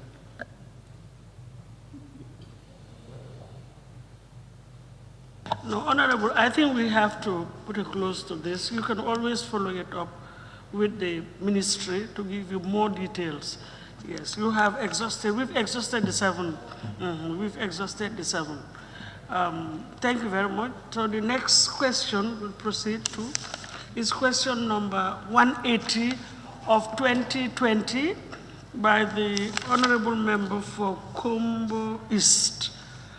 And I think he's given authority to, I can't remember who, yes, Banyu and Birkama North to read his question. Honorable Member for Birkama North. Thank you. Thank you very much, Madam Speaker. Honorable Speaker, can the Honorable Minister for Transport, Works and Infrastructure inform this August Assembly how soon the construction of the Gibora-Faraba-Sutu Road will commence? Honorable Speaker, the Gibora to Faraba-Sutu Road is part of the NRA maintenance program for 2021 with funding from the road fund. But I was informed, very recently, that this has been taken over by events, which is not reflected in my notes here, which is reflected in my notes here, but not in yours, that an NGO called Shelter for Life has taken over the project with grant money from the USDA, United States Department of Agriculture. Referring to when soon will this work commence? Papers. I just read it this morning. The road, the construction. Thank you. Yes. Any more? Any further? Yes. Jara East. Thank you, Honorable Speaker. Honorable Minister, in one of your answers, you said roads are not revenue generating. How do you cater for their maintenance? One.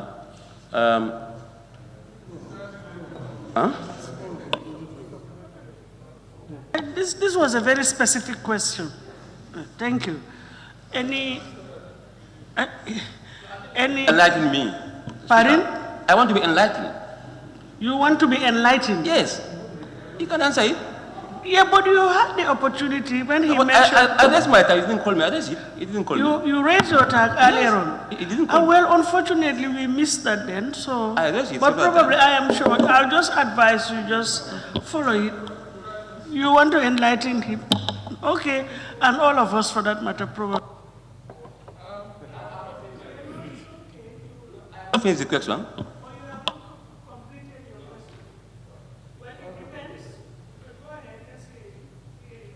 Okay, if I heard you well, you said roads are not revenue generating. There is something called road tax. What will that constitute? Road tax. Road tax. Yes, thank you.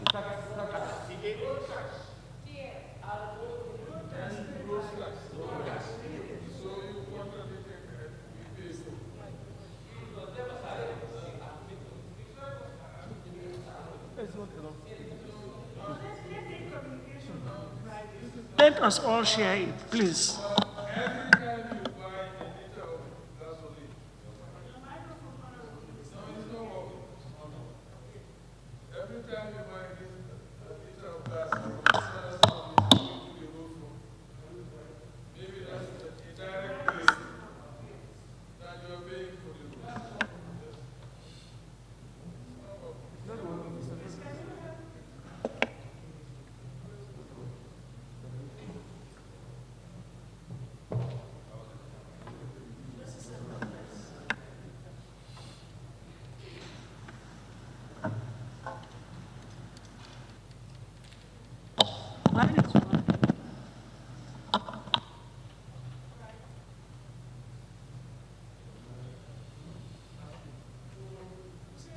Why don't we use the other mic and see the table office? Oh, yes, that one. Thank you.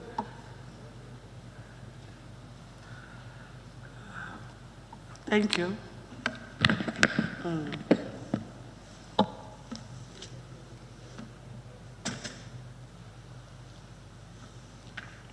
Okay.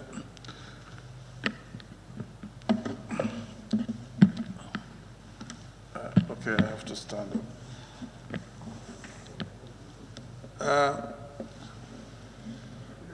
On your question? Yes. No, I was just saying that, we don't directly pay for driving on the roads unless it's a toll road, which happens. I mean, in Senegal, for instance, they are toll, the peage is a toll road. But we do pay for it, I mean, indirectly, in the sense that in the Gambia here, whenever you buy petrol or fuel, I mean, every liter you pay for at least, I think $3 is being, taken from the payment and submitted towards a road fund to maintain the roads. That's how we are maintaining our roads.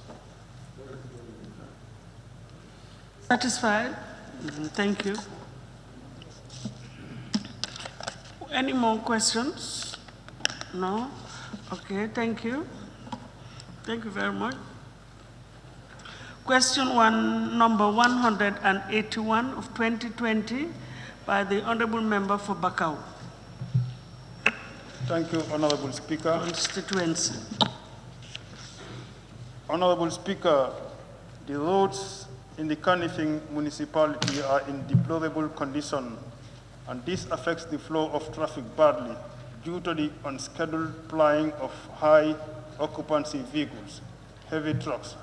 Can the Honorable Minister for Works and Infrastructure inform this Assembly if it is feasible to schedule the movement of these vehicles, and if yes, what is holding his ministry from applying those measures? Thank you. Madam Speaker, if I understand the question, the movement of these vehicles, I think, is between a period at night, right? That's the intention of the question. Why can't they move at night? Yes. Yes. Honorable Speaker, the deplorable state of traffic situation within the KMC, or GBA for that matter, is due to several factors, including poor land use planning, lack of traffic management, very little formal public transport facilities and vehicles, inadequate number of taxi parks, free parking on the traffic lanes, proliferation of vending stalls and workshops on the sidewalks, etc., etc. The proposed scheduling of the operation of the trucks by the honorable member for Bakau from 6 p.m. to 6 a.m. was once tested, but was found to have serious negative impact on the operations of the Port of Banjul. Most of the goods transported by the trucks are normally cleared from the ports during the daytime. As such, if trucks are loaded and have to wait until in the evening to move from the port, this would create severe congestion, and only at the port, but not only at the port, but in the Banjul streets. This immediately would have negative impact on the overall commercial operations in the economy. In our efforts for a sustainable solution, the ministry already constituted a multi-stakeholder transport facilitation committee to look into the issue of transport facilitation, and one of the subcommittees is responsible for traffic management. This subcommittee is brainstorming on a holistic solution to the long-standing problem, and hopefully the solutions will address the traffic congestion in the whole country, including the KMC. Now, Thank you. Yes, that's go fine. ahead. You can ask your supplementary question. I'm fine with the question, with the answer. You're satisfied with the answer? Yes. Okay. Honorable members, any supplementary? No? Okay then, no supplementary. Thank you. Question number 182 of 2020 by the Honorable Member for Ol Yundum has authorized the Honorable Member for Sanementereng. Am I right? Yes, thank you. That's the information I got from the table office. Thank you. Thank you very much, Madam Speaker. Honorable Speaker, the recently inaugurated Jambanjeli Road is without street lights. That is meant to provide security for vehicles and residents around. Can the Honorable Minister for Works and Infrastructure inform this August Assembly whether his ministry is working on possibilities of erecting street lights on this very important road network?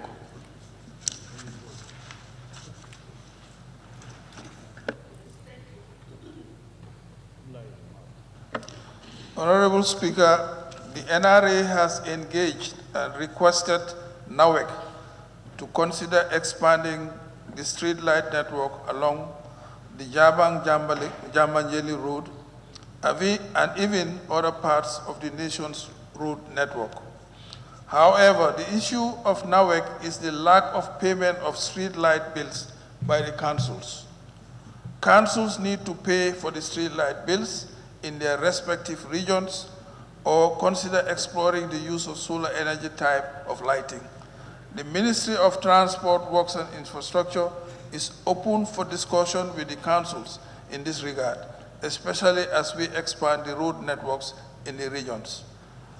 I must add to this, though, although maybe it's not appearing on your notes, that the original design of the Jambanjeli Road had street lights, but could not be accommodated within the budget, so it was just limited to the Jambanjeli town. For him, Sanementereng, you don't. Okay, Honorable Member for Central Badibu, supplementary. Thank you. Thank you, Honorable Speaker. Honorable Minister, I want to be clear. In the initial contract document, didn't you have the electric poles there, street lights? Madam Speaker, that's right. The original design had it, but as I mentioned, the budget couldn't accommodate it. The cost could not be accommodated. So we had to reduce it only to cover the town itself, Jamwanjeli. Honorable Speakers, since the Honorable Minister has mentioned the road fund, and the NRA is in charge of that fund, would it not be prudent for the revenue that the road fund should generate by way of road tax be utilized for the total maintenance of the road as well as provision of facilities such as street lights, way bridges, which could in some instances become even income generating? Shouldn't there be a comprehensive review of the road fund and the task that the National Road Authority should undertake in order to address such problems? Madam Speaker, that would be ideal. Only that the revenue being generated from this tax for the fund is not even adequate for the maintenance of the existing and expanding roads that we have. So to include other items may be difficult at this point. But the particular problem with street lights is that they need operational cost. There is operational cost. It's not just a question of installation. I mean, if NAWEC is providing the electricity, they have to be paid. And that's where the problem usually is. Because NAWEC is not going to provide it free. They are asking the councils to chip in. And that has been the stalemate here, the problem. Yes, Sami. Thank you very much, Madam Speaker. Honorable Minister, have your office ever engaged the council with regard to these street lights?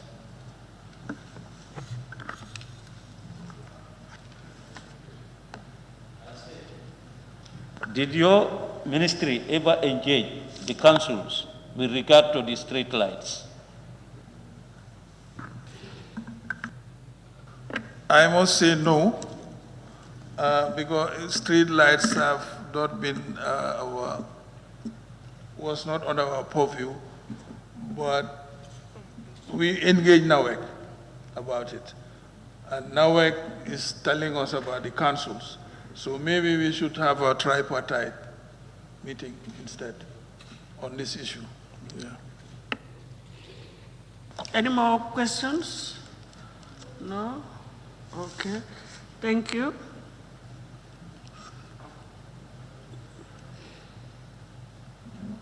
Then move over to question number 183 of 2020 by the Honorable Member for Old Yundum constituency. He's equally authorized, Sane Mentereng, to read his questions. Thank you. Thank you very much, Madam Speaker. Honorable Speaker, the Nemakunku Sukuta Highway will undoubtedly decongest the Sukuta Coastal Road as well as the Bundung Laterkunda Highway. Can the Honorable Minister for Works and Infrastructure inform this August Assembly whether his ministry has any plans to construct this road in 2021? Thank you.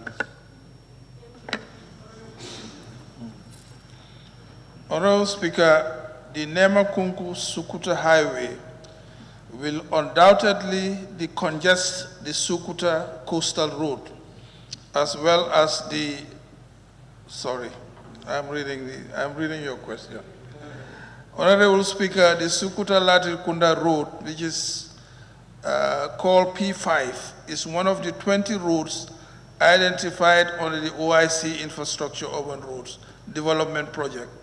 The road intersects with 4 other collector roads, P8, P12, P13, and P15 under the OIC project. The road will be single carriageway with 2 lanes, sidewalks, drains, street lights, and will have asphalt surface.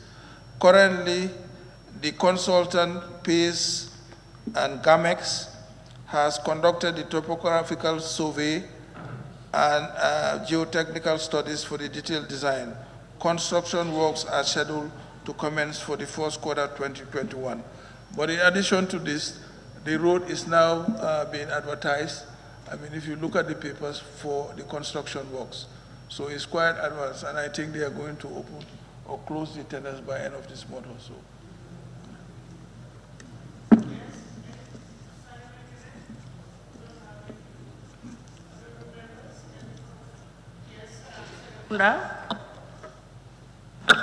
Honorable Speaker, the Honorable Minister mentioned the 20 roads. Would the Honorable Minister be ready to provide the Assembly with the 20 roads that are supposed to be covered under the OIC in writing for our documentation? Forwarded to the Office of the Clerk, it will be distributed. Thank you. Okay, we'll do. Thank you. Any more, honorable members? Thank you. Then we proceed. Question number 184 of 2020 by honorable member for Jimara. Yes. Yes, Nyamina East has the authority. Thank you. Yes, thank you very much, Honorable Speaker. Honorable Speaker, can the Honorable Minister for Works and Infrastructure inform this August Assembly whether his ministry has any plan to construct the road linking Numuyel, Demakunda to Basse? Thank you.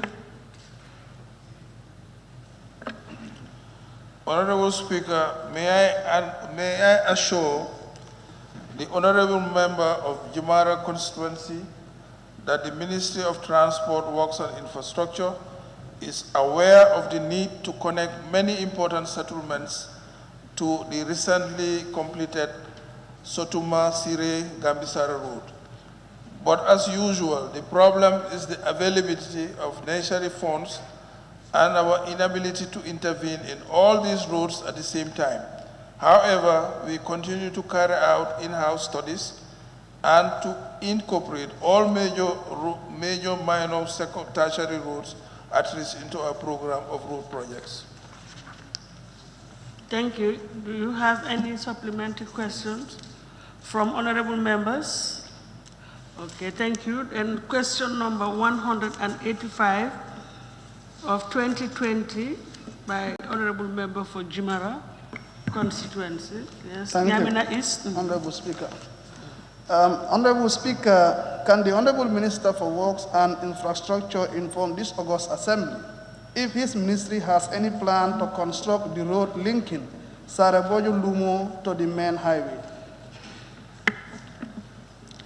Yes, thank you. Yes. Honorable Speaker, the road link has been earmarked amongst a list of prioritized links/roads for quite some time. It is a candidate for our 2021 program, depending on the availability of resources under the road fund.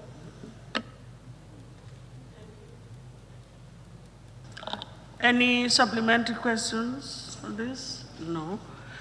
Thank you very much. Question number 186 of 2020 by the honorable member for Upper Salon. Thank you. Thank you, Honorable Speaker. Honorable Speaker, would the Honorable Minister for Works and Infrastructure inform this August Assembly if there are plans to create water canals in the KMC and Brikama Area Council to reduce flooding and preserve the road networks in these areas?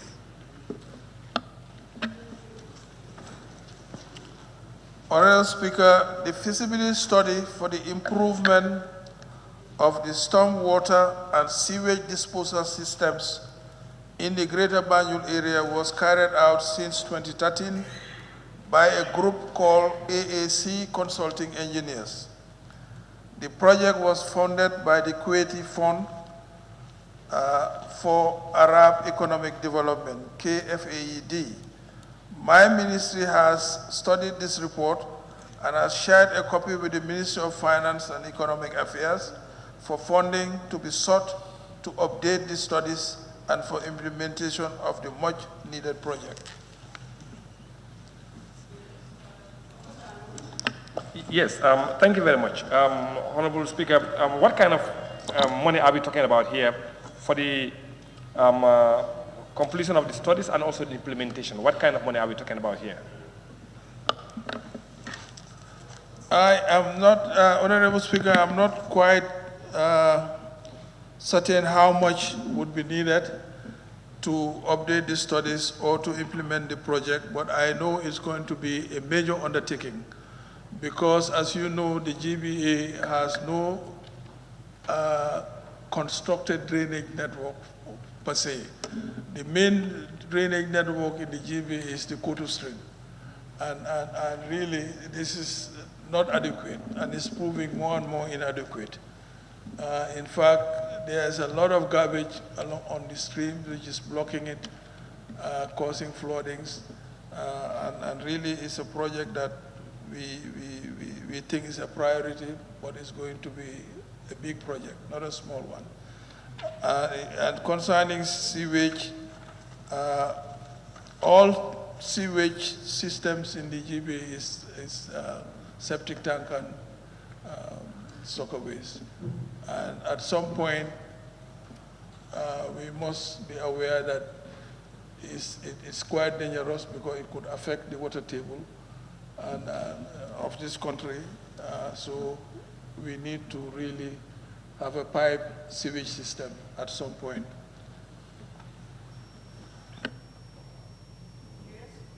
Yes, thank you very much, Honorable Speaker. Now, the drainage system, which is a natural drainage at the Kotu Silo, which expands to around Nema, going to Lamin, which is the only natural drainage we have. Perhaps wouldn't it make sense to try to expand that to ensure that at least the flooding in the short term is actually reduced?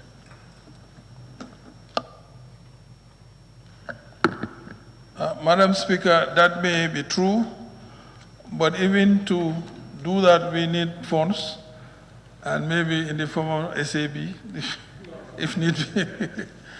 But really, it's a priority area which we are very much aware of. I mean, and we will put heads together with the National Assembly on this matter in due course, I'm sure.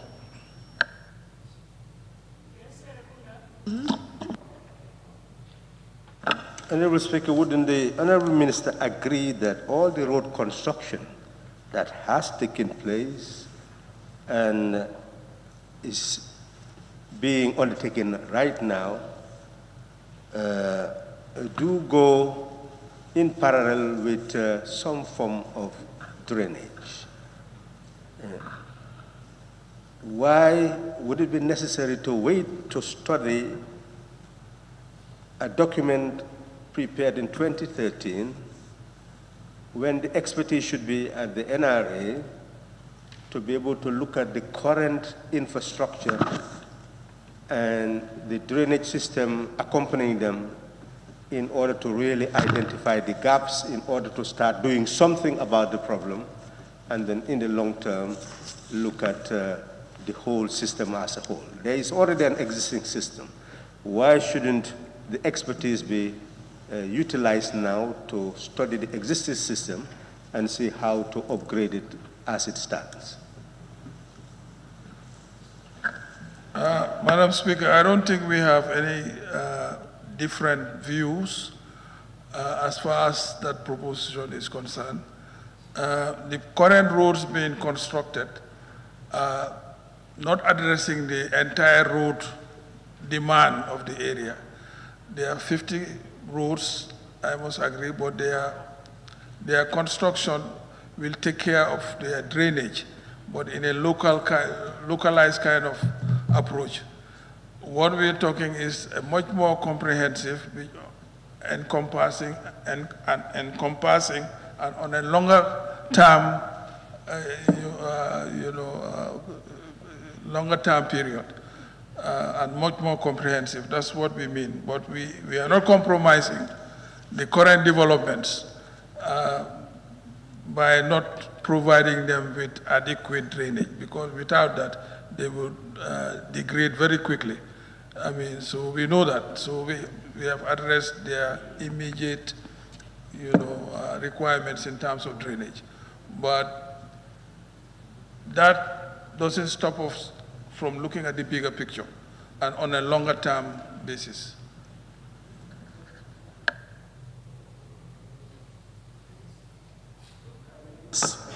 For the elucidation, Honorable Speaker.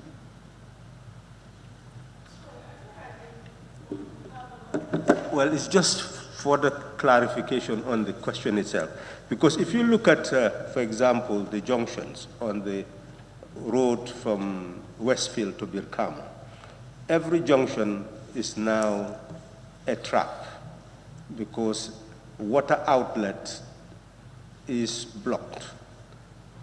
Poor construction. I think you're being fair. I think you should specifically mention the Churchilltown Junction. Well, precisely, Honorable Speaker, and yes, and the construction is taking place. Fiscal planning, the issue. So many buildings are rising up. So this is the point that I'm raising, that the expertise should be there right now at NRA, and wouldn't you agree that that expertise should be utilized to study the situation as it is and see how to address it as we look at the long-term problem?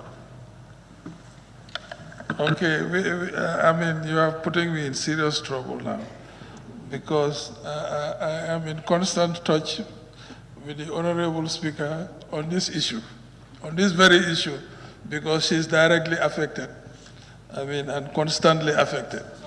Honorable Minister, point of correction, I am not directly affected. The people living within the Churchilltown area are all affected, everybody. Now, it's a fact, but I mean, to be fair and to be honest, there has not been much planning done about our settlements in the GBA, I must say. I mean, really, it's almost like the GBA settlements is like a refugee camp, if you ask me, in a way. There has not been any planning done. Our streets are like spaghettis. I mean, it's very hard to really plan for and deliver services, electricity, water supply, and drainage, because of the poor planning. That we have to agree. In fact, I am one of those who's articulating to government that we need to relocate the whole area to another area, much more planned, like the Chinese are doing in China. When they are confronted with a situation like Serekunda, they relocate everybody, I must say. But that notwithstanding, we are doing all we can, because it's a firefighting situation and very complex, from an engineering point of view. But we are doing our best to deal with this short term, medium term, and long term. We have to approach it that way, especially in the face of limited resources. No, Woolly West first. Woolly West. The minister is saying something very serious. You are laughing, but it's very serious, because if you say there is no planning, this is exactly why you are causing disaster in villages, Kolibantang, Pasamas, and now the road from Yorubawol to Basse. These matters have not been considered, and these are areas where it's always flooding into the villages. The topographical survey should have taken place before these things take place. So if you say there was no planning, and the same thing continues now, people are complaining. That new road you have built, they are complaining. This possibility of flooding into the village, Tapatapatu, Sutukonding, Kerawan, all these places, Madina. No, No, the road is built, but then it has not taken into consideration this serious matter that exists in those villages. If I may say that, we have a department, Ministry of Planning. I think we have to build the capacity in that respect. In fact, we even noticed that most of the roads we are building, what is going on is strip development. The development that's happening is just following the roads. And that's not the best way to. So we need to insist on building our planning capacity, especially for settlements. It's almost absent. Yes, I agree. Yeah, Woolley East. Thank you, Honorable Speaker. Honorable Speaker, we are talking about water canals in the KMT and Brikama areas to reduce flooding. And there is a concern that I always raise here. From Tabokoto, if you go a little bit, you pass the petrol station, there is a waterway under the road. And that is now flooding until a building has already collapsed there recently, until the whole compound is evacuated. So that canal, what plans do you actually have to help those people to prevent more flooding and more erosion in that area? Because people are now leaving the area because of the flooding. Honorable Speaker, I have to refer back to what I just earlier said. Drainage is a problem that is GBA wide. It's everywhere, and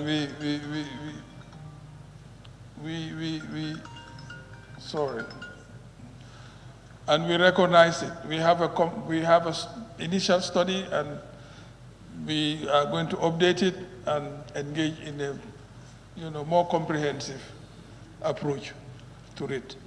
Now the problem has been drainage is competing with other projects all the time, like roads. And you must realize that our drainage problems usually come only 4 months in the year. And then it's out of our minds until the rainy season comes again. So it's not a constant problem like roads or whatever. So it's not competing well with other projects, but it's a necessity, and we have to address it, and we are it's work in progress. Let's put it that way. Thank you. I think we can now proceed to the next question, which is question number 187. Oh, you have 88. I don't know how come you don't have 87. 188 of 2020 by the Honorable Member for Jara West. No, 187. Sorry? 187. Yes, there is an administrative reason for jumping 187. So that's why we are proceeding with 188. Please, question number 188 of 2020. No, please. Question number 188 of 2020 by the Honorable Member for Jara West constituency. We will take the question. We'll come to your intervention later. Let me take the question first. Thank you, Honorable Speaker. Honorable Speaker, the Senegambia Bridge project was supposed to construct certain feeder roads connected to it. Example, Pakalendi Mansakonko, Soma Mansakonko, Sankuya Mansakonko, and Soma Kanikunda that are still in serious, deplorable condition.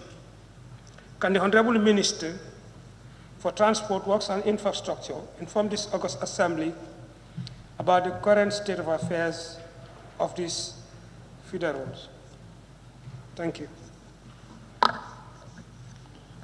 Honorable Speaker, the Trans-Gambia Corridor project envisaged the construction of 15 kilometers of feeder roads in LRR and NBR.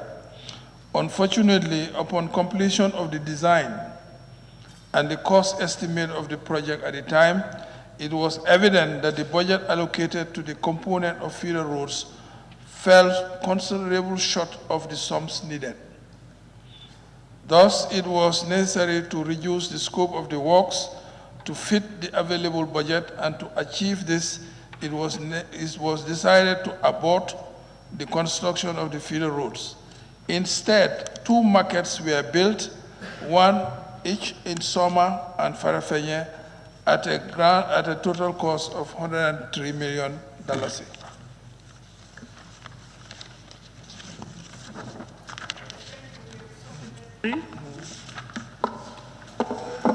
Yes. Thank you, Honorable Speaker. Honorable Minister, if I could remember fully, this is an international project that has been bidded internationally. And in most instances, there are contingencies for projects at the end of the projects.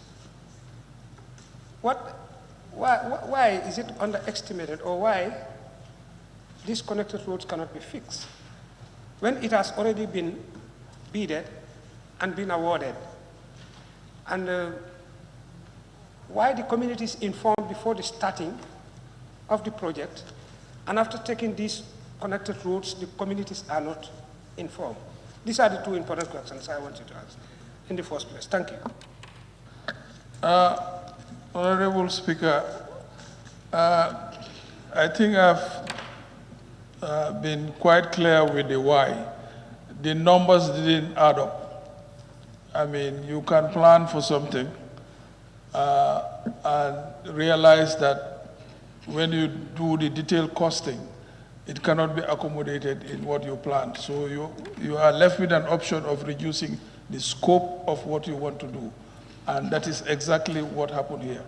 Even with international funding, it does happen that you have a scope, I mean, and it's defined, but when you get to the detailed technical and financial aspects of the planning, you discover that you cannot accomplish the scope. And some things have to be reduced. That's how it happens. It happens. This is not an extraordinary thing. But instead of not having these roads, something new was added, which is the markets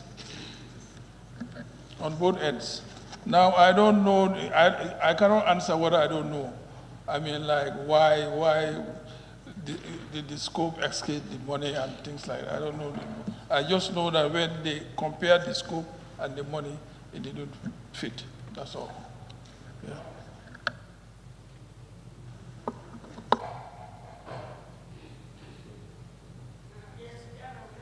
Thank you. Thank you, Honorable Minister. You see, the purpose of the connected roads are defeated. Looking at the added projects that you have added to it, like providing a market at both sides of the river, the market that was constructed in Farafenye is quite a distance from the main road. There is no access road, even from the community to that market. So if these roads are not connected, the purpose of this connectivity will be defeated. I don't know what are the rationale behind. Thank you.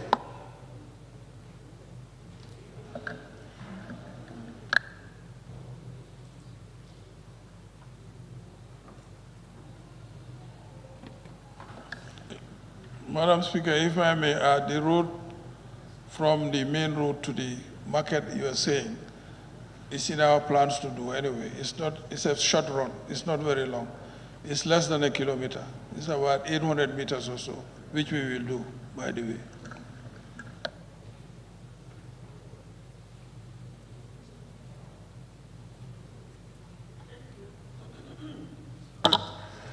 Thank you very much. Honorable Member for Woodley West. He's answered the question already. The question has been posed by the member for Jara West.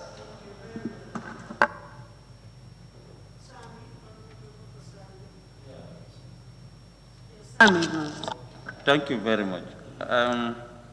I think in his response, he talks about the two markets. The markets at Farafenni end. If you look at Farafenni end, where the market is, to go up to that place, there is some distance. Are you going to construct that feeder roads also? Okay.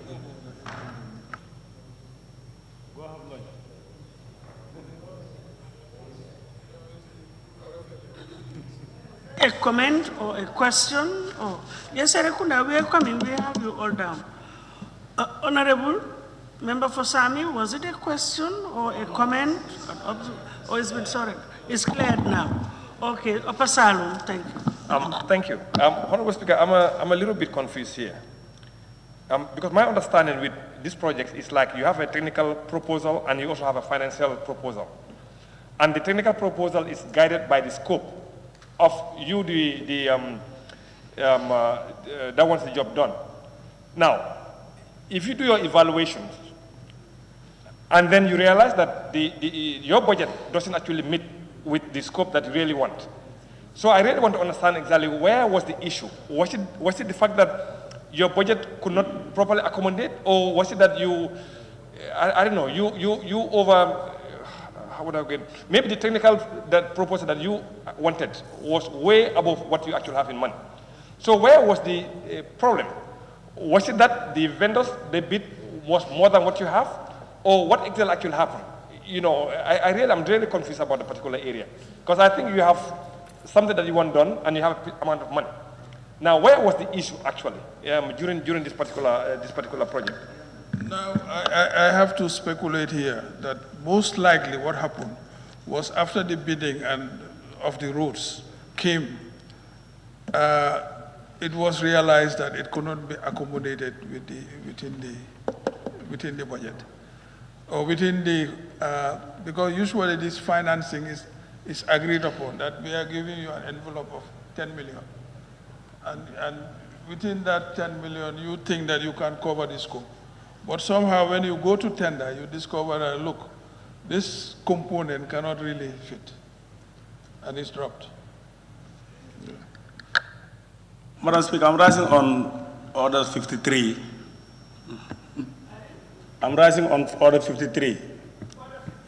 Yes, I want to make a motion for, because looking at the house, almost is empty. I think it's important we break here and come back later. Yeah. Quorum, and we have just few questions remaining. I think we can continue. Okay. We have, we've checked it, and I think we are in order. Honorable members, yes. Thank you very much, Honorable Speaker. Since the objective was to build the roads, and now that the bridge is actually generating income, is the minister considering the building of the roads through the income of the bridge? Is this a question that? Question is linked to the objective. The objective, according to the member, was for the constructions of these roads linked to the bridge. Now the question being asked is, now that the bridge itself is generating income, is the minister considering the building of the roads through the income generated from the bridge? Honorable Speaker, that didn't come into our minds, but if it's a proposal, it's logical to consider anyway. Honorable Member for Sabasanjal, I hope you are not looking at that clock. It's not correct.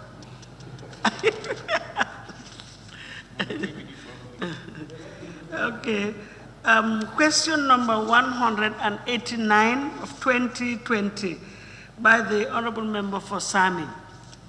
Thank you. Very much, Madam Speaker.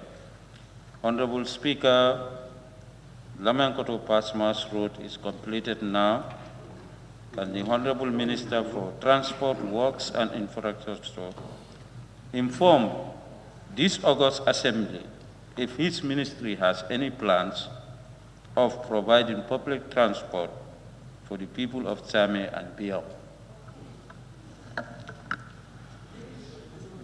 Yeah. Honorable Speaker, as at now, public transport is handled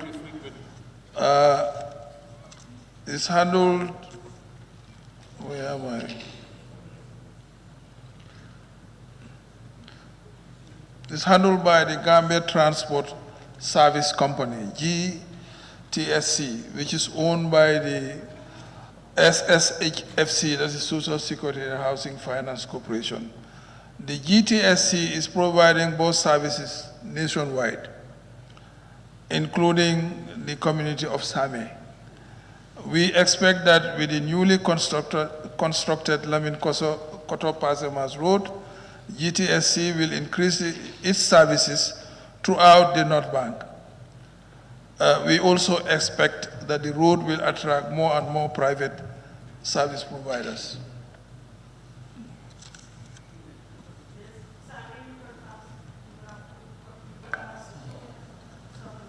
Okay, thank you very much. As you have rightly mentioned, there is a bus which is going from Bara up to Woolley.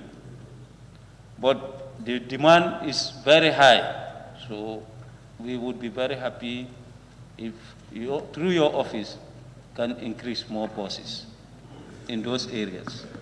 Yes. Well, not my office, but GTSC. Anyway, for your consolation, we just had a retreat with GTSC from last Friday up to Sunday, and one of the discussions was about how to expand their services vis-a-vis our developments with road construction. So I'm sure you will be seeing more buses very soon. Any more questions? Yes, Opanyumi. Thank you very much, Honorable Speaker. Honorable Speaker, I just want the minister to be very, very specific. In his answer, he said GTSC own the buses, something like, and those buses also are owned by Social Security. Can you please tell us whom are they under? Who is giving them directives? Who is telling them how to operate? Who is telling them what to do? Which ministry, please? Well, no, what I mean is GTSC is not under our ministry. It's owned by Social Security, and Social Security is under the Ministry of Finance. So if there is any ownership thing, it's with the Ministry of Finance. But they work with us, and they attend our retreats and meetings and our planning sessions, because they use the things that we provide, such as roads. But we don't direct them. Honorable Minister, but you are the Honorable Minister for Transport.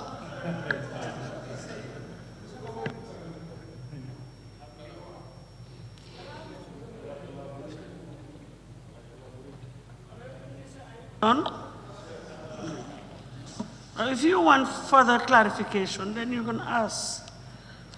Are you satisfied? Yeah, okay, thank you.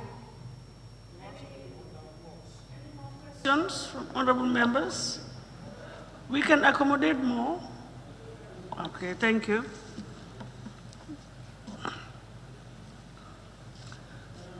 Question number 190 of 2020 by the honorable member for Sane Mentere. Honorable, please. Thank you very much, Honorable Speaker. Honorable Speaker, can the Honorable Minister for Transport, Works and Infrastructure, in collaboration with the National Road Authority, consider rehabilitating the coastal road from Sukuta to Katong, as the erosion is narrowing the road before it dilapidates? Thank you. Honorable Speaker, this section, which is part of the Combo Coastal Highway, has been earmarked for rehabilitation under the upcoming 2021 road maintenance program. The design and cost estimates are being finalized for tendering by January 2021. Now, this has been superseded by events, the signing of the contract has been completed, and the contract has, the tendering has been completed, and the contract will be signed latest next week with H Group. This is just by way of additional information. In that case, do you have any supplementary? No, I don't expect it. Thank you very much.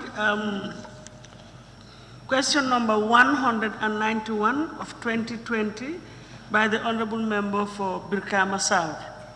Now, I know he gave authority, but I can't remember specifically too. Yes, Birkama North, thank you. Thank you very much. Honorable Speaker, can the Honorable Minister of Transport, Works and Infrastructure inform this August Assembly when his ministry will provide a drainage system for Birkama, especially the Birkama Hospital Road and Market area?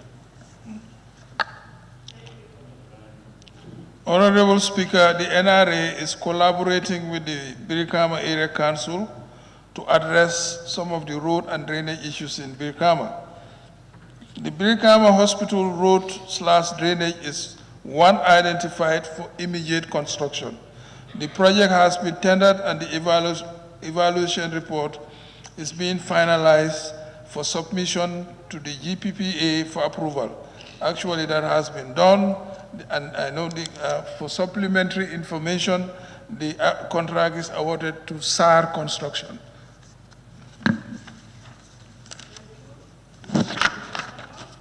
Any questions? No. Honorable members, any questions? No. Thank you very much. Question number 192 of 2020 by the Honorable Member for Ilya. Yeah, okay. He's not around. And the same goes for 193. It was by Ilyasa. He's also not around. So we move over to 194 of 2020. Honorable Member for Kiang West constituency. Yes. Honorable Member for Jara West will read the question on his behalf. Thank you. Thank you, Honorable Speaker. Honorable Speaker, can the Honorable Minister for Transport, Works and Infrastructure inform this August Assembly how soon works will be commenced on the Sankandi Karantaba Road in Kiang West? Thank you. Honorable Speaker, the NRA is evaluating the consultant's proposal to review the existing design and tender developed 5 years ago by SCET, Tunis consultant, with a view to update the unit rate of the works, that is the cost. This process will take about 2 months, following which tender for works totaling 87 kilometers will be launched. We estimate the award of the works contract to be by April 2021, and works are expected to commence latest May.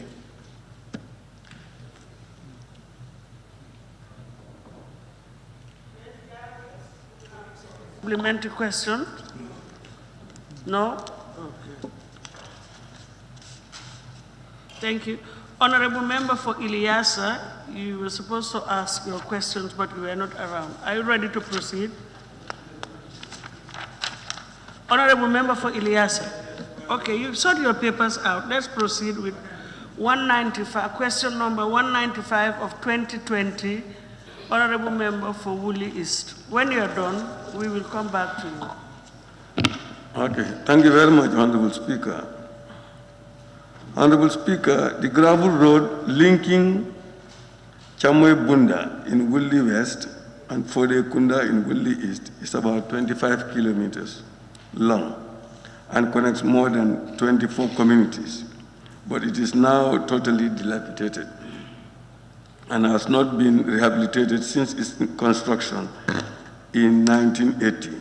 Can the Honorable Minister for Transport, Works and Infrastructure inform this August Assembly what funding plans his ministry has for the construction of this vital road network?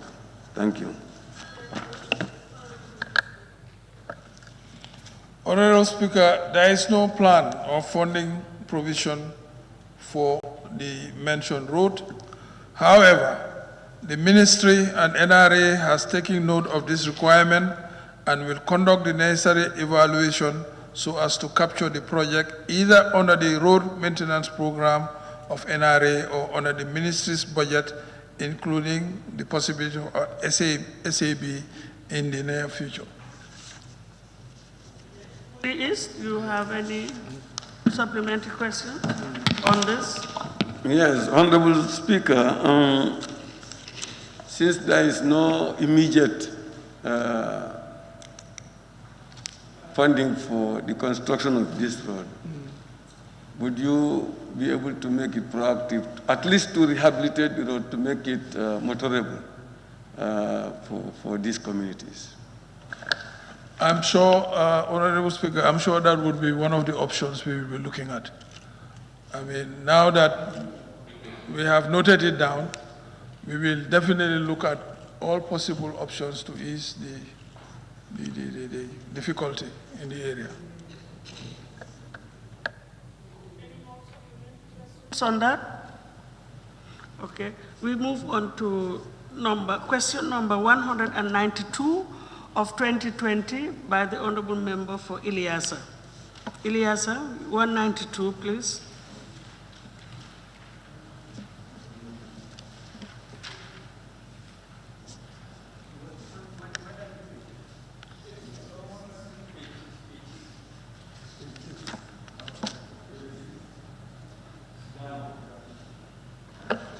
Thank you, Madam Speaker. Honorable Speaker, can the Honorable Minister of Transport and Works and Infrastructure inform this August Assembly? Why is it that the federal road between Ilas and linking to Kachang is not completed? Thank you. The Honorable Minister. Honorable Speaker, the noted road is substantially completed. That is, it's about 97%. And as at now, only minor remaining works are being addressed, according to the reports I'm receiving.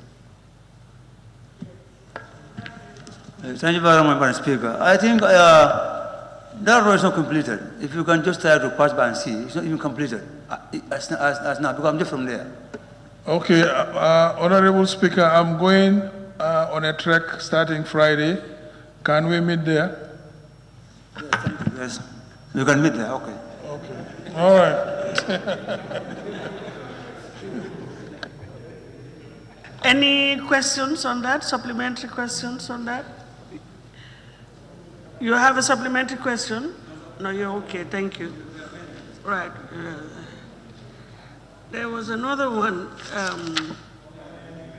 Yes, is it okay? Question number 193 of 2020 by the Honorable Member for Ileasa again. Okay, thank you very much again. Honorable Speaker, can Honorable Minister for Transport, Works and Infrastructure inform the August Assembly how much money has been spent so far on that federal road for Ileasa to Kachang? Honorable Speaker, this road project is EU funded and UNOPS implemented, and therefore the ministry cannot confirm to this August Assembly the financing status of the project. You want to ask anything else?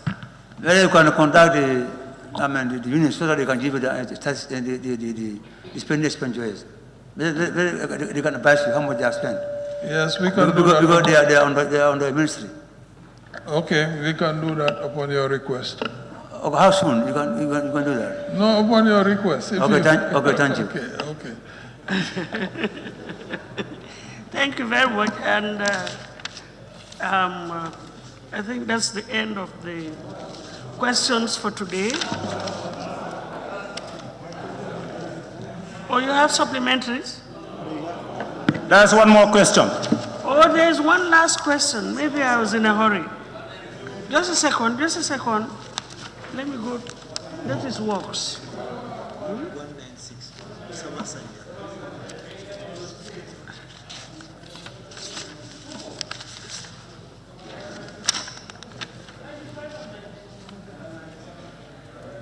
$196.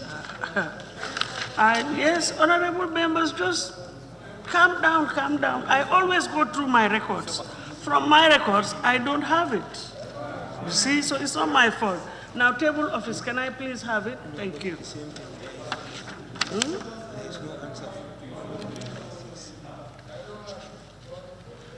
Honorable Minister, there is.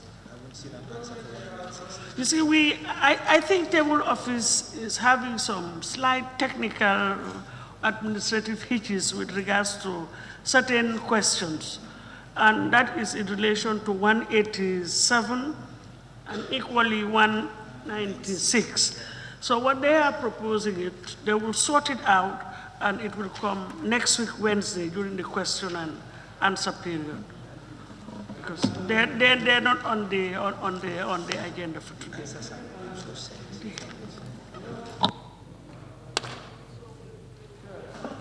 Speaker.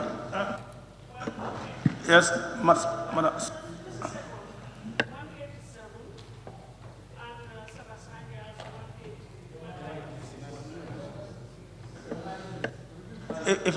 Microphone, yes. Question number 187 and question number 196 are the two outstanding. So next week, Wednesday, which question and answer day, it will be on the agenda. And thank you very much,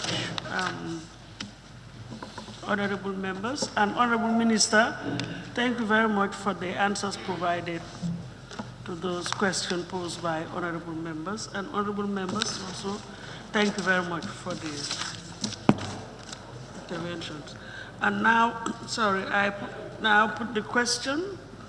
Be it resolved that this August Assembly do stand adjourned till Thursday, that is tomorrow, the 18th of March, 2021, at 10 a.m.